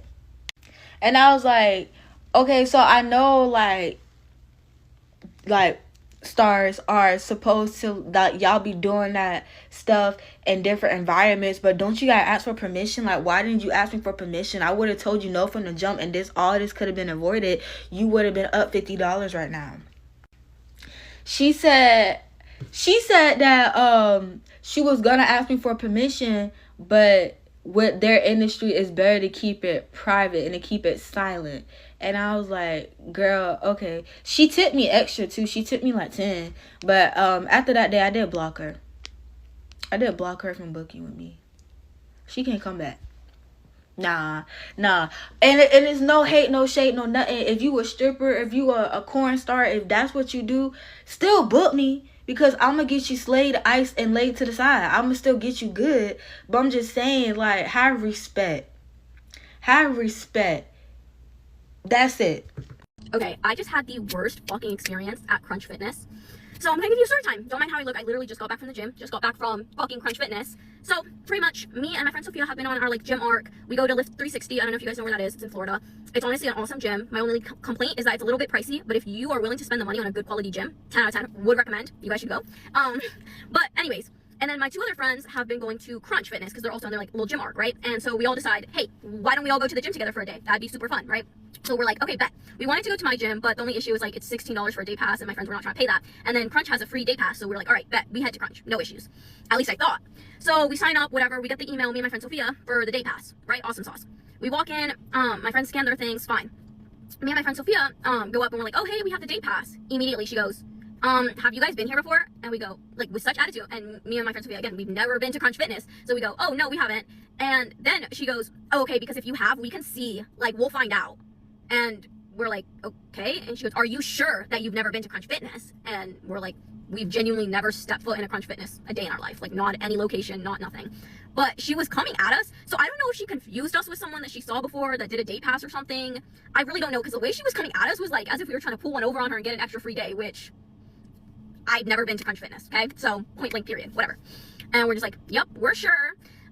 She takes our IDs, she starts getting ready with the process on the iPad or whatever, and then as she's getting the iPad set up, she asks us, so what gym do you guys go to? And we go, oh, we go to Lift 360. And then she goes, so why are you here? And she saw us walk in with our friends, mind you, and we go, oh, we're trying to hit a workout with our friends. The day passes at our gym are just super expensive, right? And she's just like blank face, doesn't respond, and we're like, all right, nice. So she gives first, she asked for my friend's phone number because my friend was going first, and my friend didn't hear her, and she goes, oh, I'm sorry, what was that? And she goes, she audibly scoffs and goes, your phone number? And my friend's like, okay. So she gives her the phone number, I give her my phone number, whatever. So she hands my friend the iPad to fill in like the rest of the information or whatever, and to sign, right? And then she gets my iPad set up, and as she's giving it to me, she goes, your contact information like automatically filled. I don't know why, but again, as if to accuse me once more as trying to get a free freaking day at Crunch Fitness. I'm sorry, I don't need the free day pass. Like, I'm not trying to pull one over on you. I'm so sorry. I don't know who you're confusing me with, but I've never been here in my life, so I don't know why you think I'm trying to pull one over on you so bad. I just don't even acknowledge that comment, because honestly, I don't even know why it filled in my contact information either. Maybe because I used my phone number to sign up for the day pass. I don't know. So I'm just like, I just ignore her, whatever. So we finish filling it out, whatever. Another worker comes out to help her, right? So this is worker number 2. Worker number 2 comes to me, she looks me in my eyes, and she's like, do you have sneakers? And I go, no. For context, for low context, these are the shoes I'm wearing, dog slippers, right? Honestly, this might have been my fault, right? I take accountability. I understand why a gym wouldn't allow these shoes in, but my gym personally allows me in because they're closed-toed, and I like wearing these for the gym because they're my only shoe that is like flat and doesn't have like the weird elevation, right? So I like using them for the gym. Honestly, fair enough. I understand why another gym wouldn't allow that, right? Honestly, if they turned me away, I would understand. I should have brought a second pair of shoes, but besides the point, right? So I'm like, oh, no, I don't. Then worker number 1, she hasn't even looked down at my shoes. She's looking just at me. She goes, do you have, or she goes, you can't be wearing open-toed shoes. And I go, oh, these are closed-toed. When I tell you, this woman proceeded to genuinely, she didn't even look at my shoes, because all she had to do was look down, like peer over the counter a little bit. She didn't look down. She goes, show me your shoes now. Mind you, she could see my shoes if she peered over. But the way she came at me and said, show me your shoes now, was as if, again, I'm trying to pull one over on her and I have open-toed shoes. And so, again, because apparently she can't look over, I just back up so she can look at my shoes, and I pull my sweatpants up because they're like baggy and stuff. I go like that. And then, I don't know why she thinks I'm like, it was genuinely the weirdest. I don't know. I'm so off-put. So then, the worker number 2 turns like, it's like bunny slippers. If you want it, she's like, it's up to you if you let her in. I honestly, at this point, I don't know why worker number 1 even let me in at this point, but she did. She just like didn't say anything after that. I signed, whatever, she let me in. At this point, I didn't even want to go in. I was like, you might as well just turn me away if you're gonna give me this much fucking attitude. There's no reason to let me even go. And again, I understand if someone's like, no, we don't allow that at our gym. I completely understand. But the way she came freaking at me was insane. She was genuinely like trying to catch me, like do a gotcha moment. And it was very, very weird. And don't get me wrong, I know how customer service is, like a customer service job. I have a job. I know sometimes people be tripping, they be rude. I understand. But the way she gave us attitude and was trying to accuse us of like trying to pull one over on her, trying to do this, trying to get free day pass, like she was already came at us with attitude the moment we got there. All we said was, oh, we have like a free day pass. And then she automatically started accusing us of stuff. And again, this whole interaction, we were trying to be respectful, trying to be nice, just trying to be like, oh, okay, like, sorry, girl. And she still just had that nasty ass attitude. I've genuinely never been treated like that in my life. I'm honestly, not that I was looking for a new gym, because I love my gym, love Lift 360. Honestly, this has made me love my gym even more. And like, I don't take that shit for granted no more. Like, damn, they be wildin' out here. I don't know. So not that I was looking to change my gym, but if I was a new customer genuinely looking to change my gym or just whatever, that would have thrown me off so bad. And I'm sorry, even if I get a day pass, whatever, I'm never going back to Crunch. I genuinely cannot do that shit. That was the rudest shit I've ever been through. And no, it was ironic that they had a no judgment zone up in the thing. Cause I'm like, babe, I feel really judged right now. So I don't know. I'm not saying this for all Crunch Fitness or whatever, but the one I went to in specific, absolutely horrible. The workers were rude as fuck. And honestly, the second worker had a little bit of attitude, but not even that bad, so I don't even care. But the first worker, I'm sorry, no. So yeah, I know this is gonna get like 3 views, but I'm pissed off, so I gotta tell someone. All right, yeah, don't go to Crunch, or do, I don't really know. Okay, story time of this school fight that happened, and it's the worst school fight I've seen. Probably not as bad as ones that you've probably seen, but worst one that I've seen. Okay, so this happened like literally middle of the day during lunchtime for me.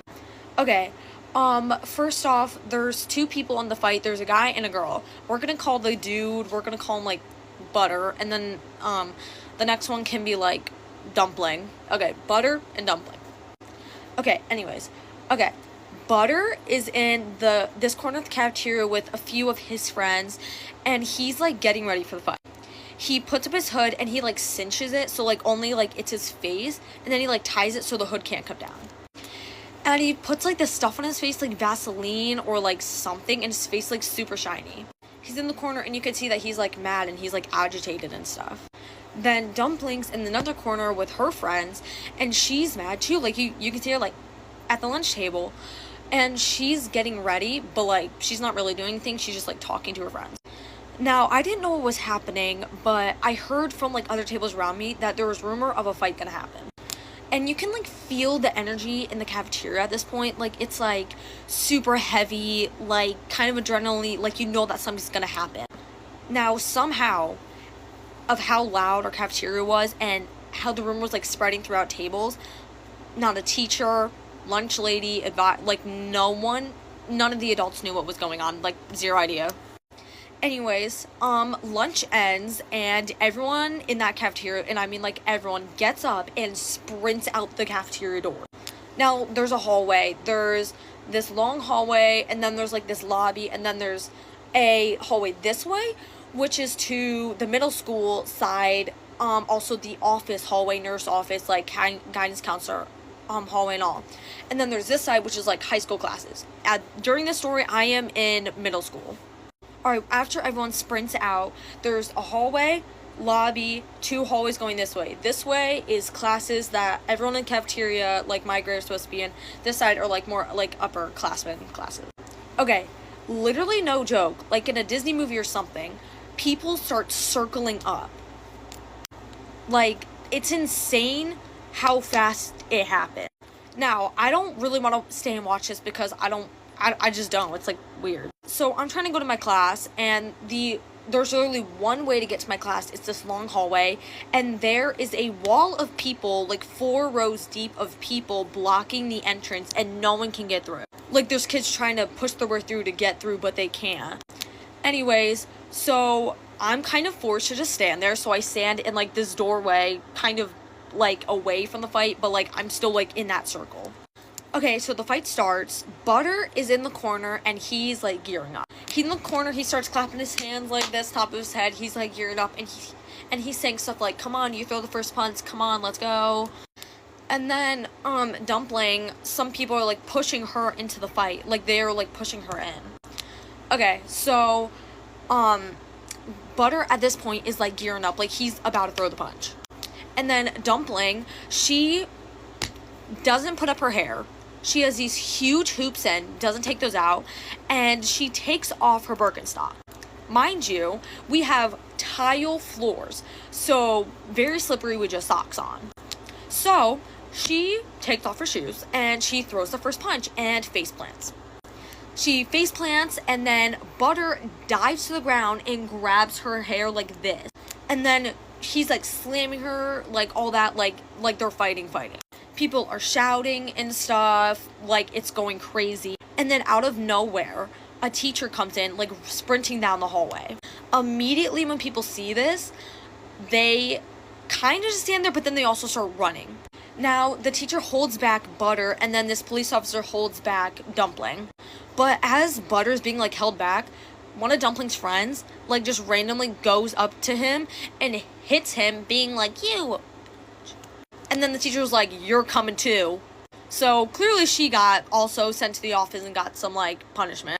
But since the teacher came, everyone's sprinting down this one hallway, and there's, like, a bunch of people. And, like, office staff from, like, this one office and another one, and the nurse's office, guidance counselor office, like, the entire staff comes out and starts asking random kids who are passing by, like, what's going on? Everyone's going crazy. They're, like, laughing, yelling, screaming in the hall, like, rushing to class. So I get in class, and people are, like, still going crazy about the fight. We don't even do class that day because our teacher asked what happened. So we literally told her what happened, and people were like reenacting it. They were like acting it out, and the entire class, which was like 45, 48, 42 minutes of them just like talking about the fight. Yeah, that was crazy. So yeah, that was my fight video. Sorry for my throat. I don't really know what's going on. So I sound like I have a cold. But that was my fight story time of school year. Story time about how I survived sitting next to someone who shat their pants on my Southwest flight. So today is actually the 3-year anniversary since the incident, so I feel like it's kind of safe to talk about it now. And to give a little bit of a backstory, 3 years ago I had just started a job that required travel every Sunday to Thursday, so this was actually my first official flight on this new job. And before this job I had been on maybe 2 flights in my whole entire life because I'm just a kid from Missouri, so travel was already really new to me. This flight in particular was a Southwest flight flying from Dallas Love Field out to Atlanta. Again, since I don't have any status, don't know anything about priority boarding, I'm seated in the way back. But regardless of the factors against me, I still was able to get a window seat, so I felt like vibes are high for the travel day. So once I'm seated, a group of women come on board the flight. They all know each other and are all doing this like chatter about going to a conference down in Atlanta. Fantastic. There's a bunch of business people on their way to their trip for work. So like I said, I was in the window seat, and then there was a gal in the middle and the aisle. 2 girls both knew each other because they were part of this conference group. About 45 minutes into the flight, I can tell that the gal in the middle seat is getting a little bit uncomfortable. So I'm kind of leaning against the window trying to mind my own business, playing my Candy Crush, but I start to notice that the gal sitting right next to me is starting to get like visibly sick. She goes to wake up her friend, and then as the woman in the middle seat gets up from her chair, you can see the color wash from her face, and she instantly sits back down into her seat. At this point, I'm like, maybe she's good, maybe she doesn't have to go anymore, but then she grabs a barf bag and proceeds to vomit inside the bag. And I get people in motion sickness and barf on planes, but it started to smell like literal shit. And I'm sitting there like, maybe it's the barf, like, creating the smell. No. I look down, and the woman has brown stream coming from her legs and pooling around her ankles. The woman then proceeds to take any paper she can find, so like the napkins from her snack, and starts to wipe the shit streams off of her legs, and get this, pulls down her tray table and is piling the shit-covered napkins onto the tray table. So at this time, I was still very Midwestern nice, and I was just trying to mind my own business. This woman again is sitting right next to me, and I'm just like this, playing Candy Crush next to the window, just trying to make sure this person is less embarrassed than they probably already are. It's hard to ignore though, because it frickin' smells. And she then turns to me and goes, "I'm so sorry." Once it comes out of one end, it just starts coming out the other. So the flight attendants start noticing as well, and they start bringing more towels for her to wipe down her legs and to collect accumulation that is on the tray table. And this is why we should always be nice to flight attendants, because you literally don't know the shit that they're going through. Anyways, by the time she starts getting, you know, the visible parts of her cleaned off, we have like 30 minutes left into our flight, so we're dissenting, right? Once we land, flight attendants come over to our row and ask the woman if she's gonna be able to get out. Due to the embarrassment, she requested to be wheelchaired out. And since I'm sandwiched next to the window, they give me 2 options. 1, you can either wait for her to have her wheelchair and sit amongst the shit smell. Option 2, you can grab your backpack and climb over the woman so that you can leave and get, in my case, get to work on time. I did option 2. I grab my belongings, climb over this woman, go to the hotel, take a 3-hour-long shower, and I'm just having this internal crisis because I just started this job. This is my first day of traveling, and I'm like, are people always going to shit their pants when I fly? Next day I go into work and I meet my new coworkers, and I have to disclose this information. It's probably the first story I tell them. My new boss also gets wind of it, so that year's award ceremony, literally 2 months later, I got awarded shittiest seatmate due to the events on that Southwest flight. So the next time that you travel and you're thinking that you should post about all your complaints, maybe let's just shut up, because somebody could be shitting their pants. Thank you. So I never thought I would do a story time, but the harassment from my ex-girlfriend is pretty bad, to the point I think it's just time to do a story time. I'm going to start from the beginning, from how we met, because I think it's important to put that context in there.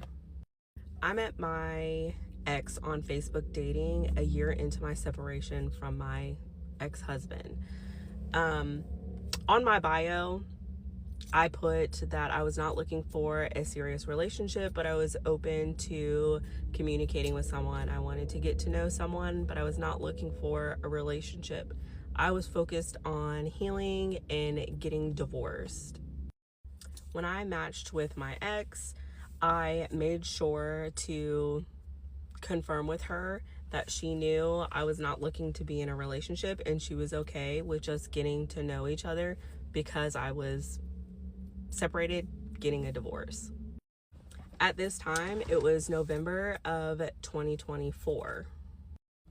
At this time, we never talked about whether or not we were talking to other people, as I had already told her I'm not looking for anything serious. I'm just getting to know someone.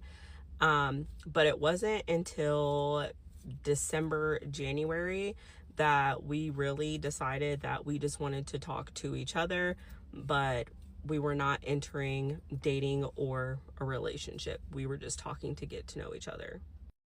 At the end of January is when we realized that we liked each other and we wanted to be exclusive. We were not going to talk to anybody else. And in February, she came to visit me for the first time. Now, my ex did live in a different state. She was about 5 hours away and she did not have a car, so she did have to come by bus. While she was here, I, of course, had plans. I always have plans ready if someone is coming to visit, and she was planning on staying here. We did have conversations of what it would look like when she came to stay here.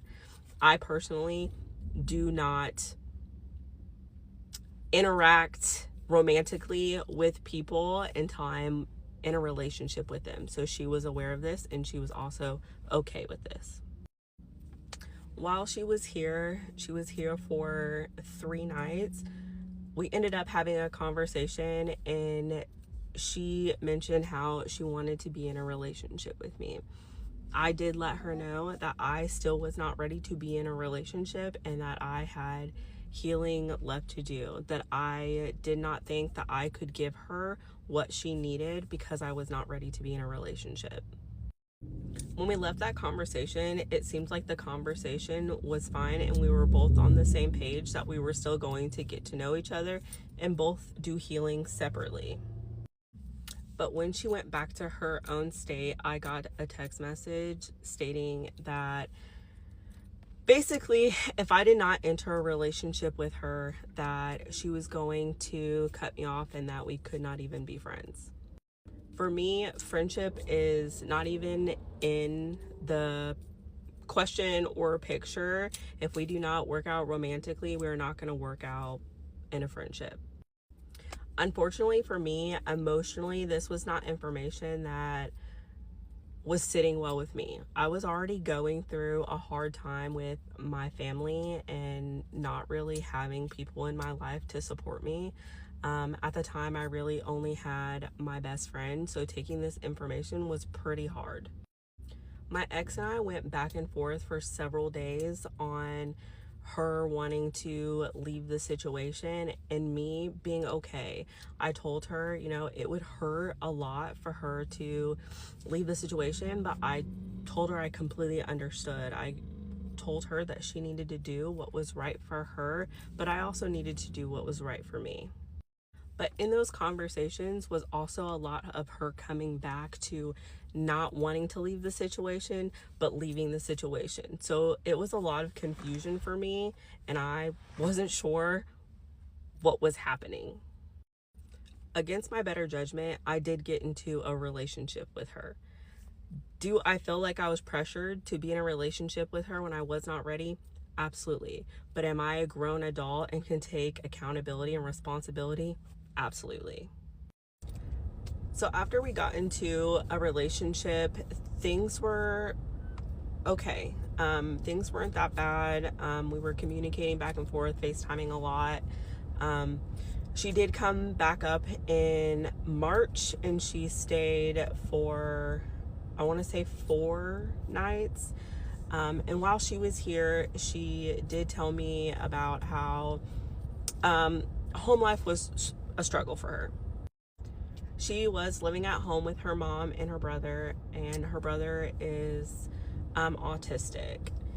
He does not do much solo and does depend on my ex. The mother also depends on my ex as well. My ex spoke a lot about how this was affecting her mental health and affecting her at work, affecting her at home. At this point, my ex had also went through 2 jobs in the 5 months that I had known her.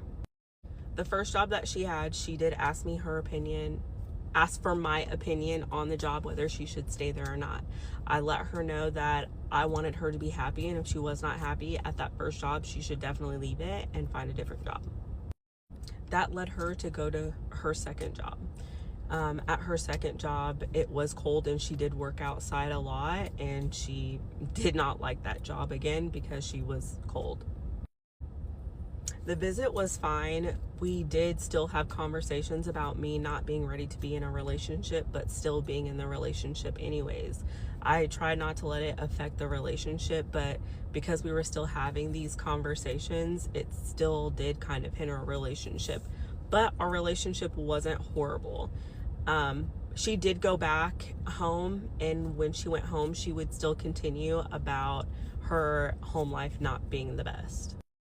This led me to feel really guilty and really bad for her situation. This is something that has led me down a really bad path with exes, so I should have learned from that. Although we had just been dating for a month, we are now in March, I sat down with my roommate and had a conversation with her and let her know, hey, my ex-girlfriend is having a hard time. What do you think about me asking her to move here? During this time, my ex was also in the process of getting her third job in the time of me knowing her. She did go to this job. She worked this job for about a month, while my roommate and I were talking about her potentially coming with us and the pros and cons of her being here. In having that job, she told me that she was not getting her paychecks in the times that she was supposed to. They weren't getting paid bi-weekly like normal people did. They had like set dates they were supposed to get paid, and she was not getting paid at those times. As someone whose background is HR, I did tell her that this was sketchy and she should investigate it. The company had sent her out a letter, and she sent me the letter, and I told her that it was still sketchy and actually illegal what they were doing. I advised her to get more information from the company or to figure something out. But at this point, my roommate had agreed to let her move here, so I gave her, my ex-girlfriend, that information that she was welcome to move here if that's what she wanted. Now, where a lot of the drama is coming from is that my ex is spinning the narrative that I made her quit her jobs and move to the state that I am in. I never asked her to quit any jobs, and I never made her move to where I am located. She willingly quit the jobs, all of the jobs that she was at, and I offered her a place to live because all of the heartache she was stating living at home with her brother and mom was giving her. That's all that I can fit into this video. I will make another part. Before I start part 2, I do want to say that there was a time in November my ex came for a girls' night where a bunch of my friends came to go out to the bars. So she did come at the end of November before she came in March. So where I left off in part 1 was how my ex-girlfriend has been telling people that I forced her to quit multiple jobs and forced her to move to my state.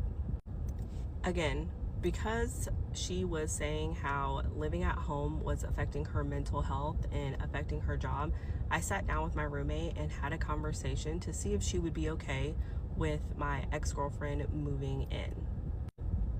Although I knew I was not in a financial state to take care of another person until they got a job, I was willing to take that hit to help her out. My roommate was also nice enough to let a third person live there, with her and I still just splitting the rent 2 ways. My ex-girlfriend did take the offer, and within 2 weeks she was moved in with my roommate and I. Within the first 2 weeks, my ex started stating how her mental health was bad and she felt like she was not at home, that she felt like there was no space for her and there was no room for her belongings, and that she didn't really have much. Already knowing she didn't have much to begin with, like clothes, shoes, stuff like that, I wanted her to feel like she did have belongings and that she did have space. So I got rid of a lot of my belongings to make space for hers. In this time, I would get on Amazon and ask her what she would want, as in like dressers, stuff like that, shoes, clothing, and we would also go thrifting for clothes for her. Because her mental health was also so bad, I had her make a list of things that helped her with her mental health. These were things like music, drawing, puzzles, those types of things. She also liked to talk, which at this time we would have 4-hour long conversations after I would be working and going to class. At this time, I was working full-time and going to school full-time and still making the time to have these conversations with her, staying up until 2, 3 in the morning and waking up at 5 a.m. for work. Because it started to affect my job, I did decide to buy these things to help her with her mental health. So I decided to do a surprise where I boxed up everything and did a little surprise with petals on the bed and had her open these gifts. I got the dressers for her, shoes, clothing, and told her how much I wanted her to feel like home and didn't want her to feel like there was no room for her here. Further down in our relationship, I did tell her that having these conversations every single night, because these conversations were happening every single night, that I did need a break, or we needed to pick dates where we could sit down and have maybe 2-hour conversations instead of 4 to 6 conversations, so it wasn't affecting me at work. I also suffer from my own mental health issues, and taking on someone else's mental health issues was becoming really hard while also working and going to school full time. Even though I did communicate this with her, she told me that it was very selfish to try to give her a time frame of having conversations about her mental health. And although my mental health was never talked about, I was still trying to make time to talk about her mental health. I just didn't want it to affect my job or my school. And this is where another part of the drama is entering the chat, is where she makes videos stating that I was giving her a time frame of when she was allowed to talk about her mental health, but does not talk about how those time frames were given because we were having conversations every single night from the moment I got home until 2 to 3 in the morning, and I would have to wake up at 5 o'clock for work. And at no point during these conversations was my mental health ever brought up or asked about. It was never about giving her a time frame or trying to cut her off from having these conversations. It was about not letting it affect my outside world or my personal mental health issues as well. At this point, this is when she started saying that I was saying things in these conversations that I was not saying. And I was starting to feel uncomfortable having conversations without my roommate being present, so I didn't feel like I was being gaslit and manipulated. The first time we broke up, yes, unfortunately, the first time we broke up, I woke up and walked into the kitchen to my ex-girlfriend on her laptop. She asked me to grab her laptop and read what she wrote out loud. Because I knew it was about to be a conversation or an argument, I went and got my roommate because I did not feel comfortable having a conversation where I knew things were going to be spun. We all three sat at the kitchen table where I began to read what she wrote down on her laptop. On her laptop were 30 things that she disliked about me and what she thought I needed to fix about myself. At the time, I was very confused and very hurt, and I was also embarrassed because I just had my best friend sit at a table for me to read 30 things that my girlfriend at the time disliked about me. One of the main topics was the fact that I put a time frame on when she could talk about her mental health, and this is when my roommate butted in. My roommate butted in because she understands how much I struggle with mental health and how much money I had spent trying to help my ex on her mental health, and how much I had dug myself further into mental health issues trying to help my ex with her mental health. Both my roommate and I were really confused on what more I could have done, that I honestly couldn't even talk at this time. My roommate basically took over the conversation. My roommate was so fed up that she looked at my ex-girlfriend and asked her, "What more do you think that Jasmine could have done for you?" When I tell you I was completely dumbfounded by my ex-girlfriend's response, yeah. My ex-girlfriend looked me in the face and said for her to fix it.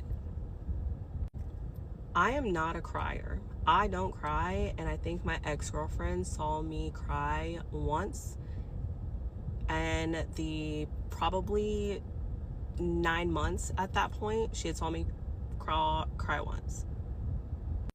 I had asked her how she expected me to fix her mental health issues when I couldn't even fix my own.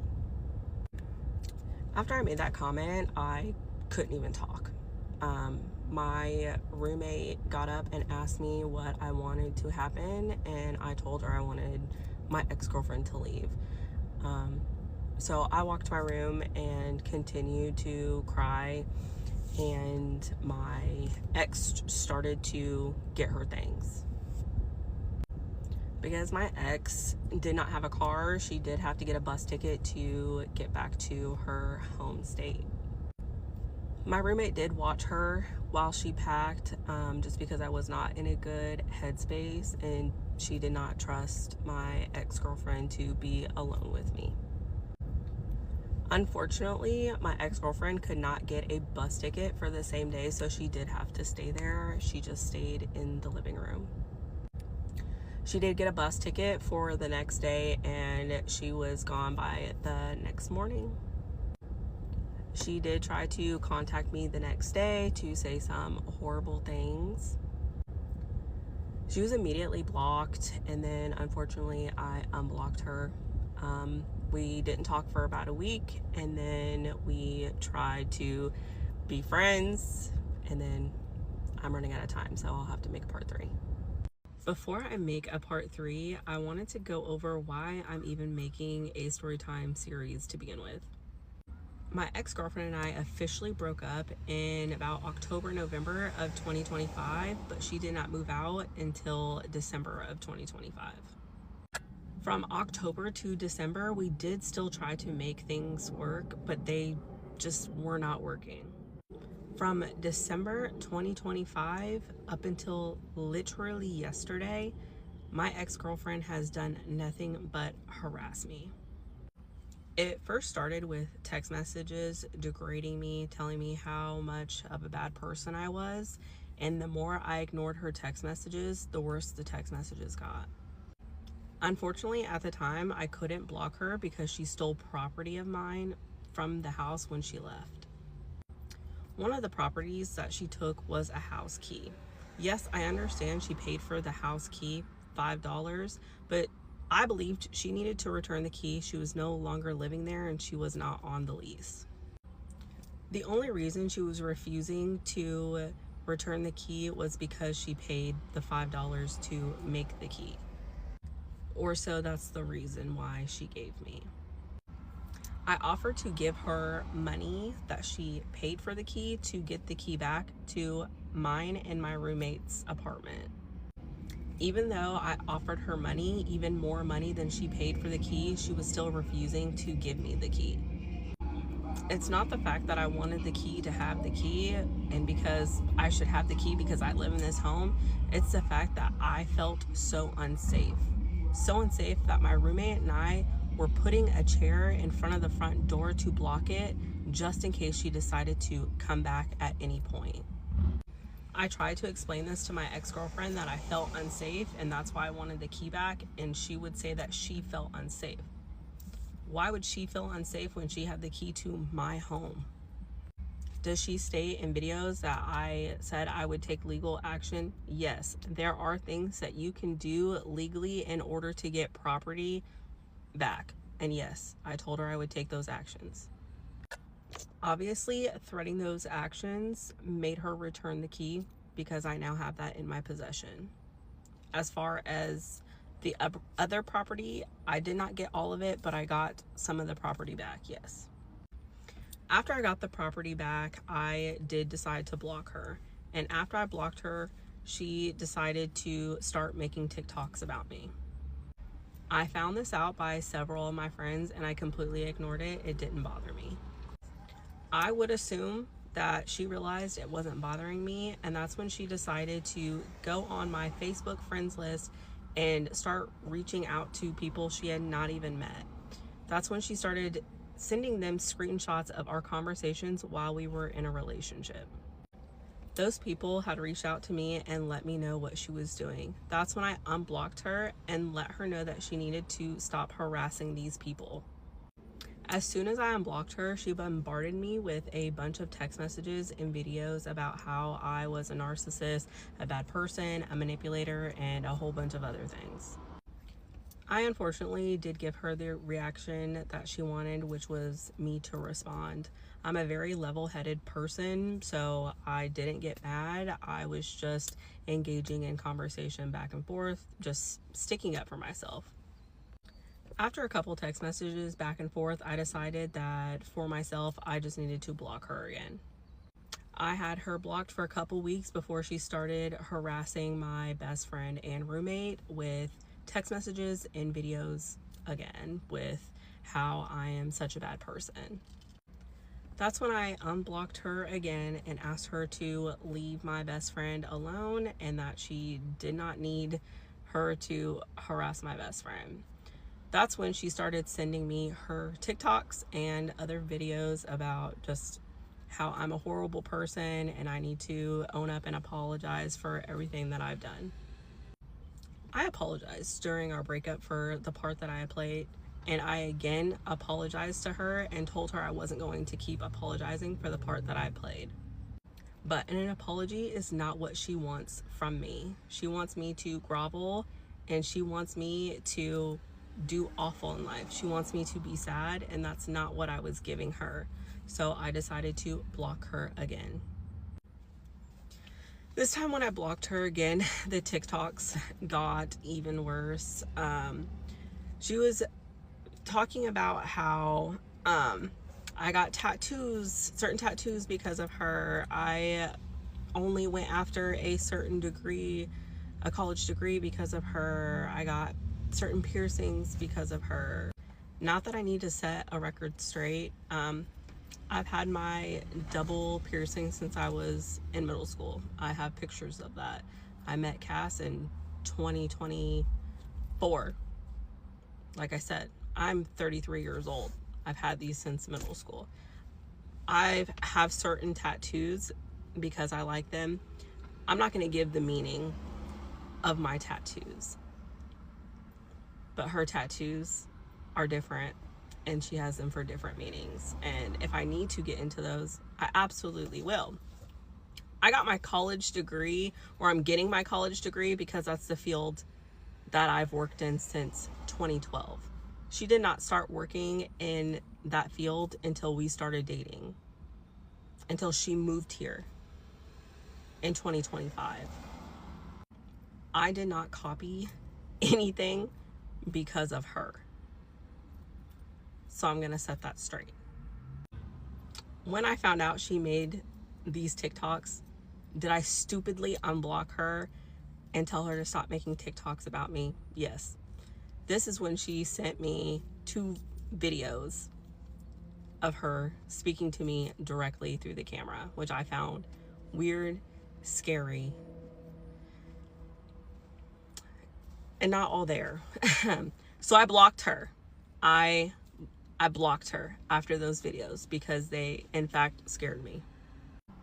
This time when I blocked her, she actually threatened my job and was harassing my job. So yes, I unblocked her again, and this time I was less nice, and this time I did, again, threaten legal action because she was harassing me. It wasn't until she involved my job that I believed she went too far. Do I think she went too far this entire time? Yes. But when you start involving my job into something that has nothing to do with anything, especially when I work with children, you've gone way too far. Unfortunately, our legal system does not care. Does not care. I don't have enough, and she hasn't done anything to physically harm me. Unlucky for her and lucky for me, she doesn't seem like she's going to stop anytime soon. Every couple months, now that I don't have her blocked, because when I do have her blocked, she tends to harass someone else, my job, doesn't matter who. She's going to harass someone else if I have her blocked, so I now keep her unblocked. But when I keep her unblocked, every couple weeks or months, she sends me mass text messages, videos, whether they are someone else's videos or she makes videos to me. And if she's not making videos to me and sending them to me, she's making Tik Toks about me, about how I am the problem and how I was a narcissist and how I am toxic. Or it's a good old story time about how we broke up or things that happened in our relationship.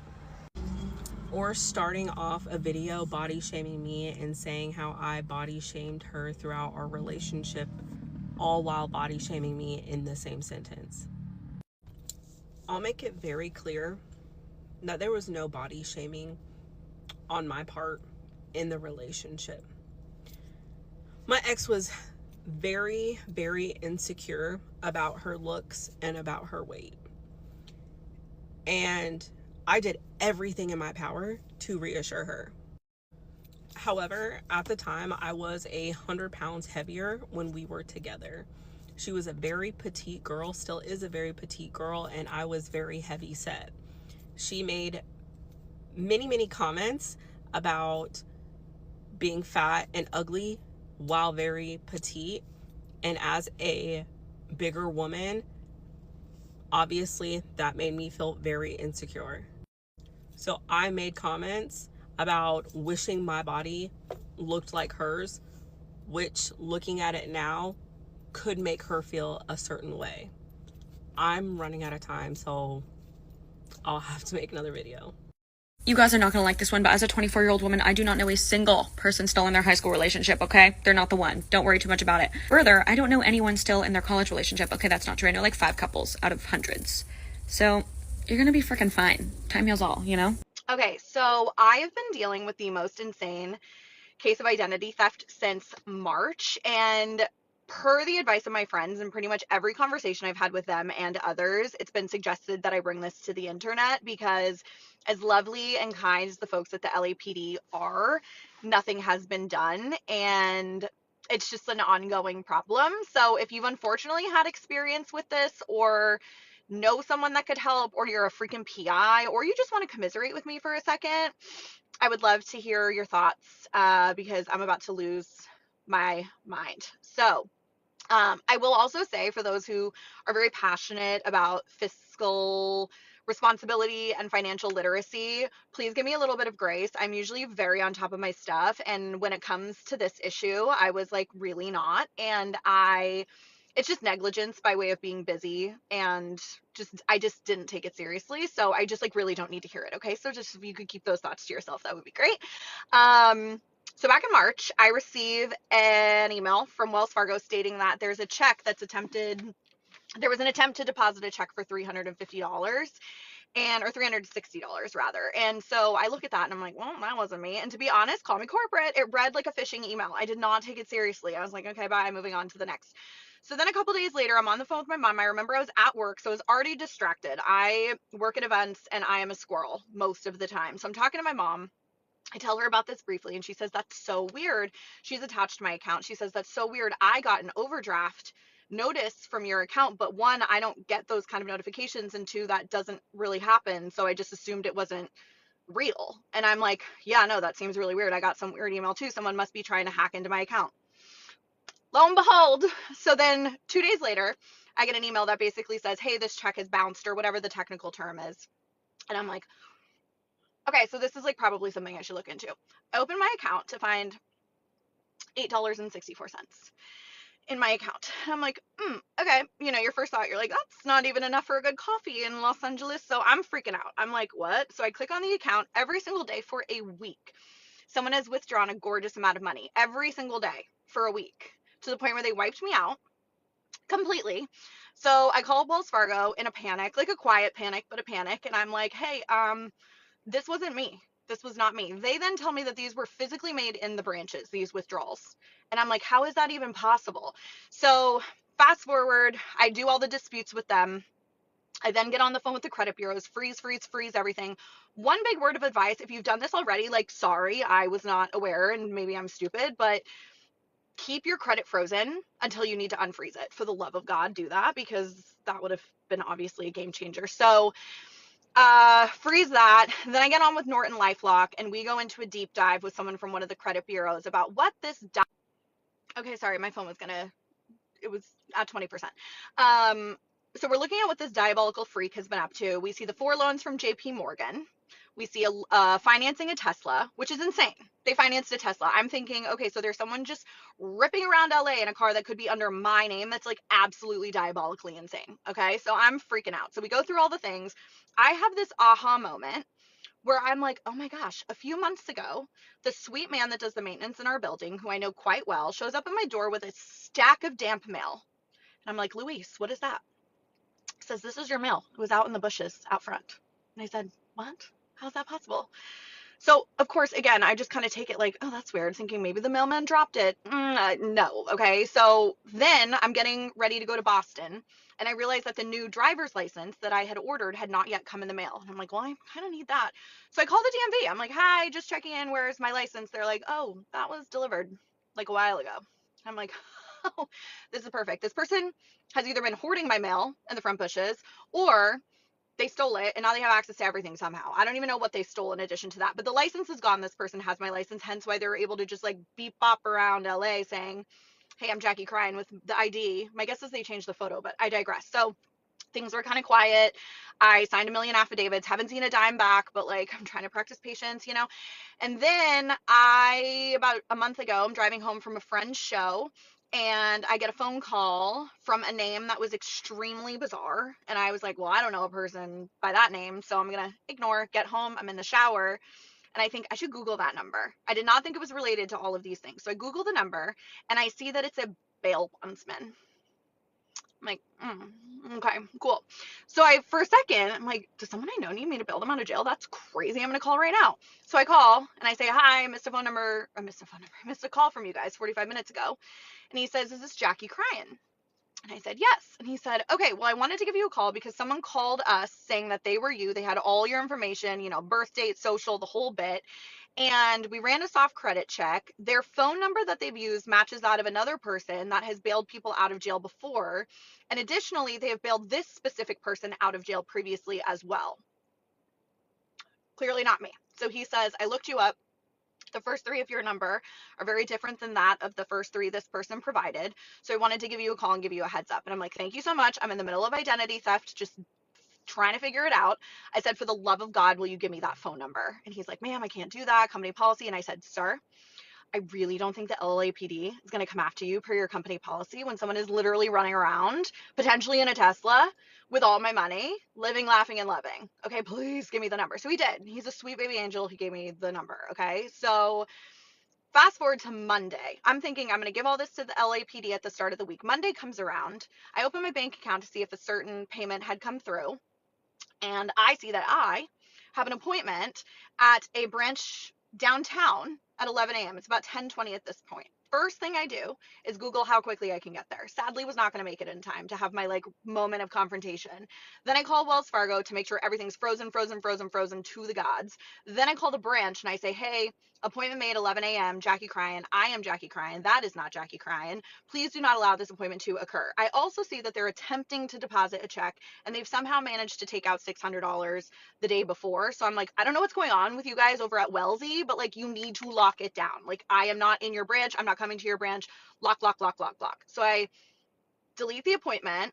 This person did have an appointment. So this person made an internal report so that the LAPD could then come pull said report and hopefully pull the camera footage. Okay. So then I go to the LAPD. We have a nice little chitty chat. I walk them through everything. I'm like, I've done some work for you. Here's the phone number. This person at Wells Fargo should have camera footage, etc., etc., etc.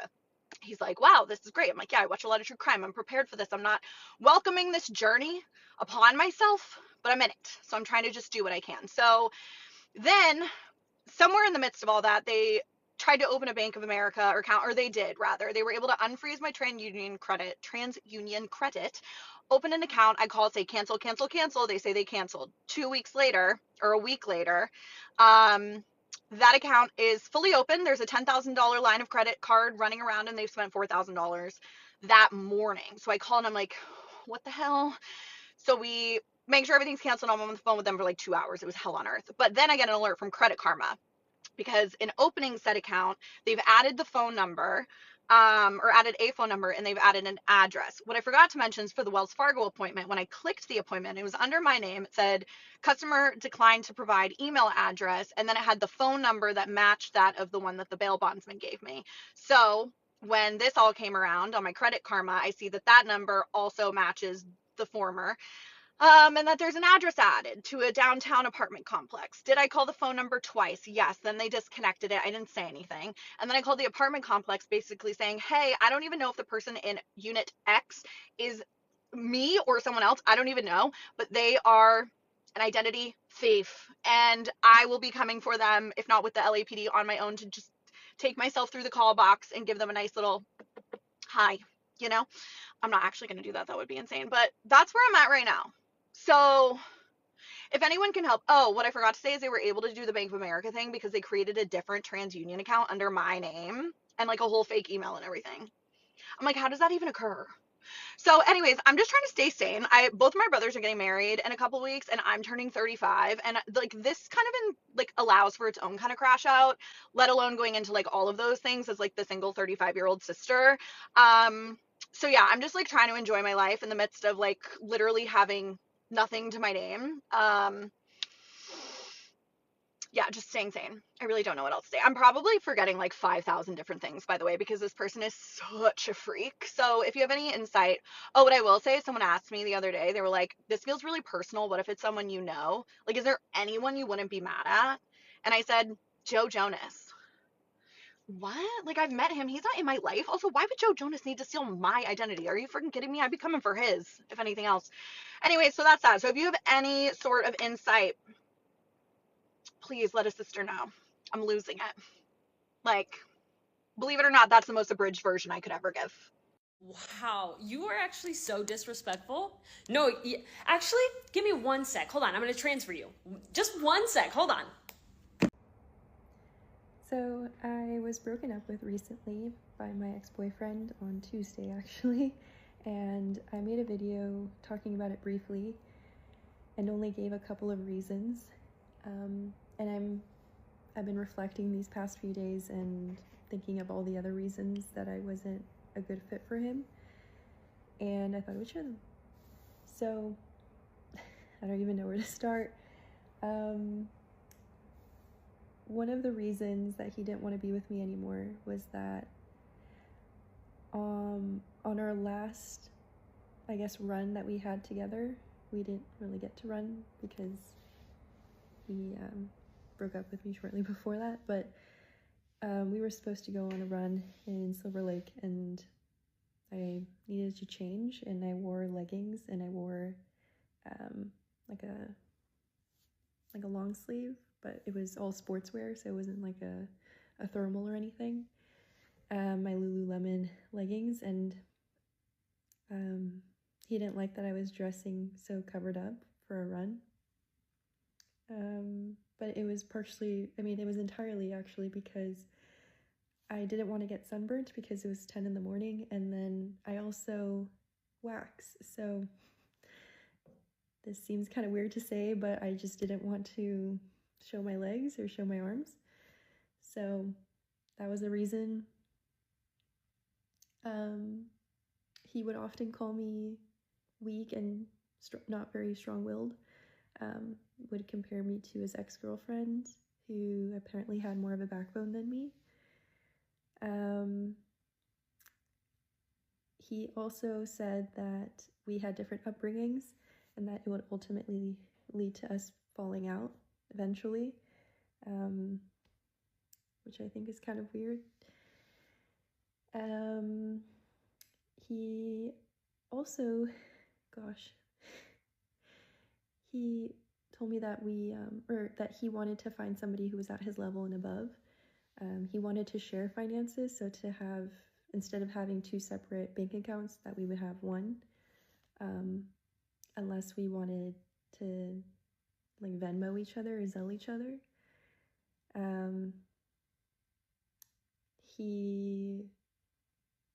Well, if we were to get to his mom, his mom had pulled me aside a couple of occasions and would tell me some things personally about him that I regret not really looking into deeply.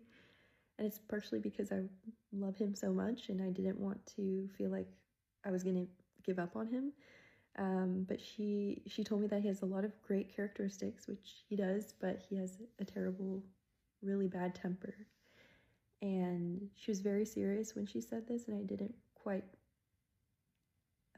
she didn't quite clarify or say anything else. She just said that her son had a temper, and to just be careful. And the thing that I didn't quite like was that he would bring up my sister and her divorce, which I told in confidence, and so he had told his family, and his family asked questions about it. I would be compared to my sister, and so he would say, oh, there must have been a reason why she went through that separation. Your parents are probably part of the reason. And I it's hard for me to say this because I just couldn't quite see the rationale behind it. So I think it was just very interesting. His mom also pulled me aside and told me that if I didn't do certain things that her son wanted, that he would break up with me. And if I'm not jealous enough, he would break up with me. If I, if I wasn't if I wasn't traveling with her son, he would break up with me. If I didn't do certain things, she told me that he would break my heart, essentially. And that worried me because in my mind, I couldn't quite believe it. I've never had anything happen where the person I was dating's mother would say these things. And that was probably the most stressful thing, to be honest. I think I spent a lot of time with his family, which I didn't mind, but I was also losing contact with my own. And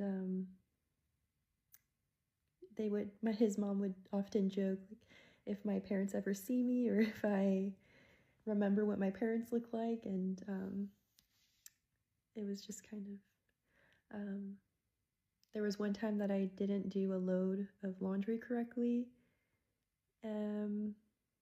So I didn't hear the end of that, to be honest.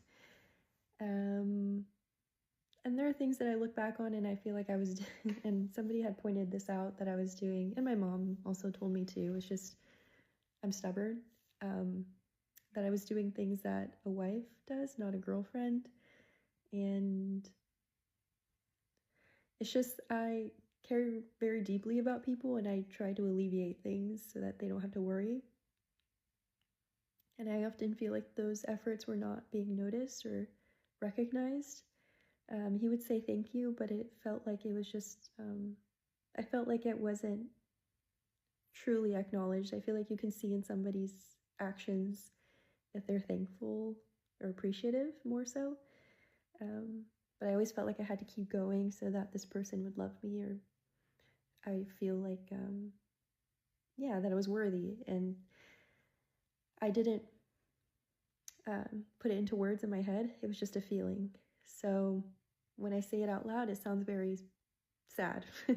I shouldn't have felt that way, but I did. And yeah, those are just a few things. He would often bring out how hairy I am, which, you know, it's in my genes. I can't quite help it. And gosh, what are some other things? I'm trying to think. I jotted them down, but I didn't quite want to. I don't like to journal is the thing. I don't like to journal because I just have a physical copy of my thoughts and I don't like to have that. But those are the things that I can remember as of now. And yeah, so this is kind of like a good way to get it out because I just don't keep it in. And I usually do way better when it's this way. So yeah, let me know if you've experienced something similar. And yeah, thanks.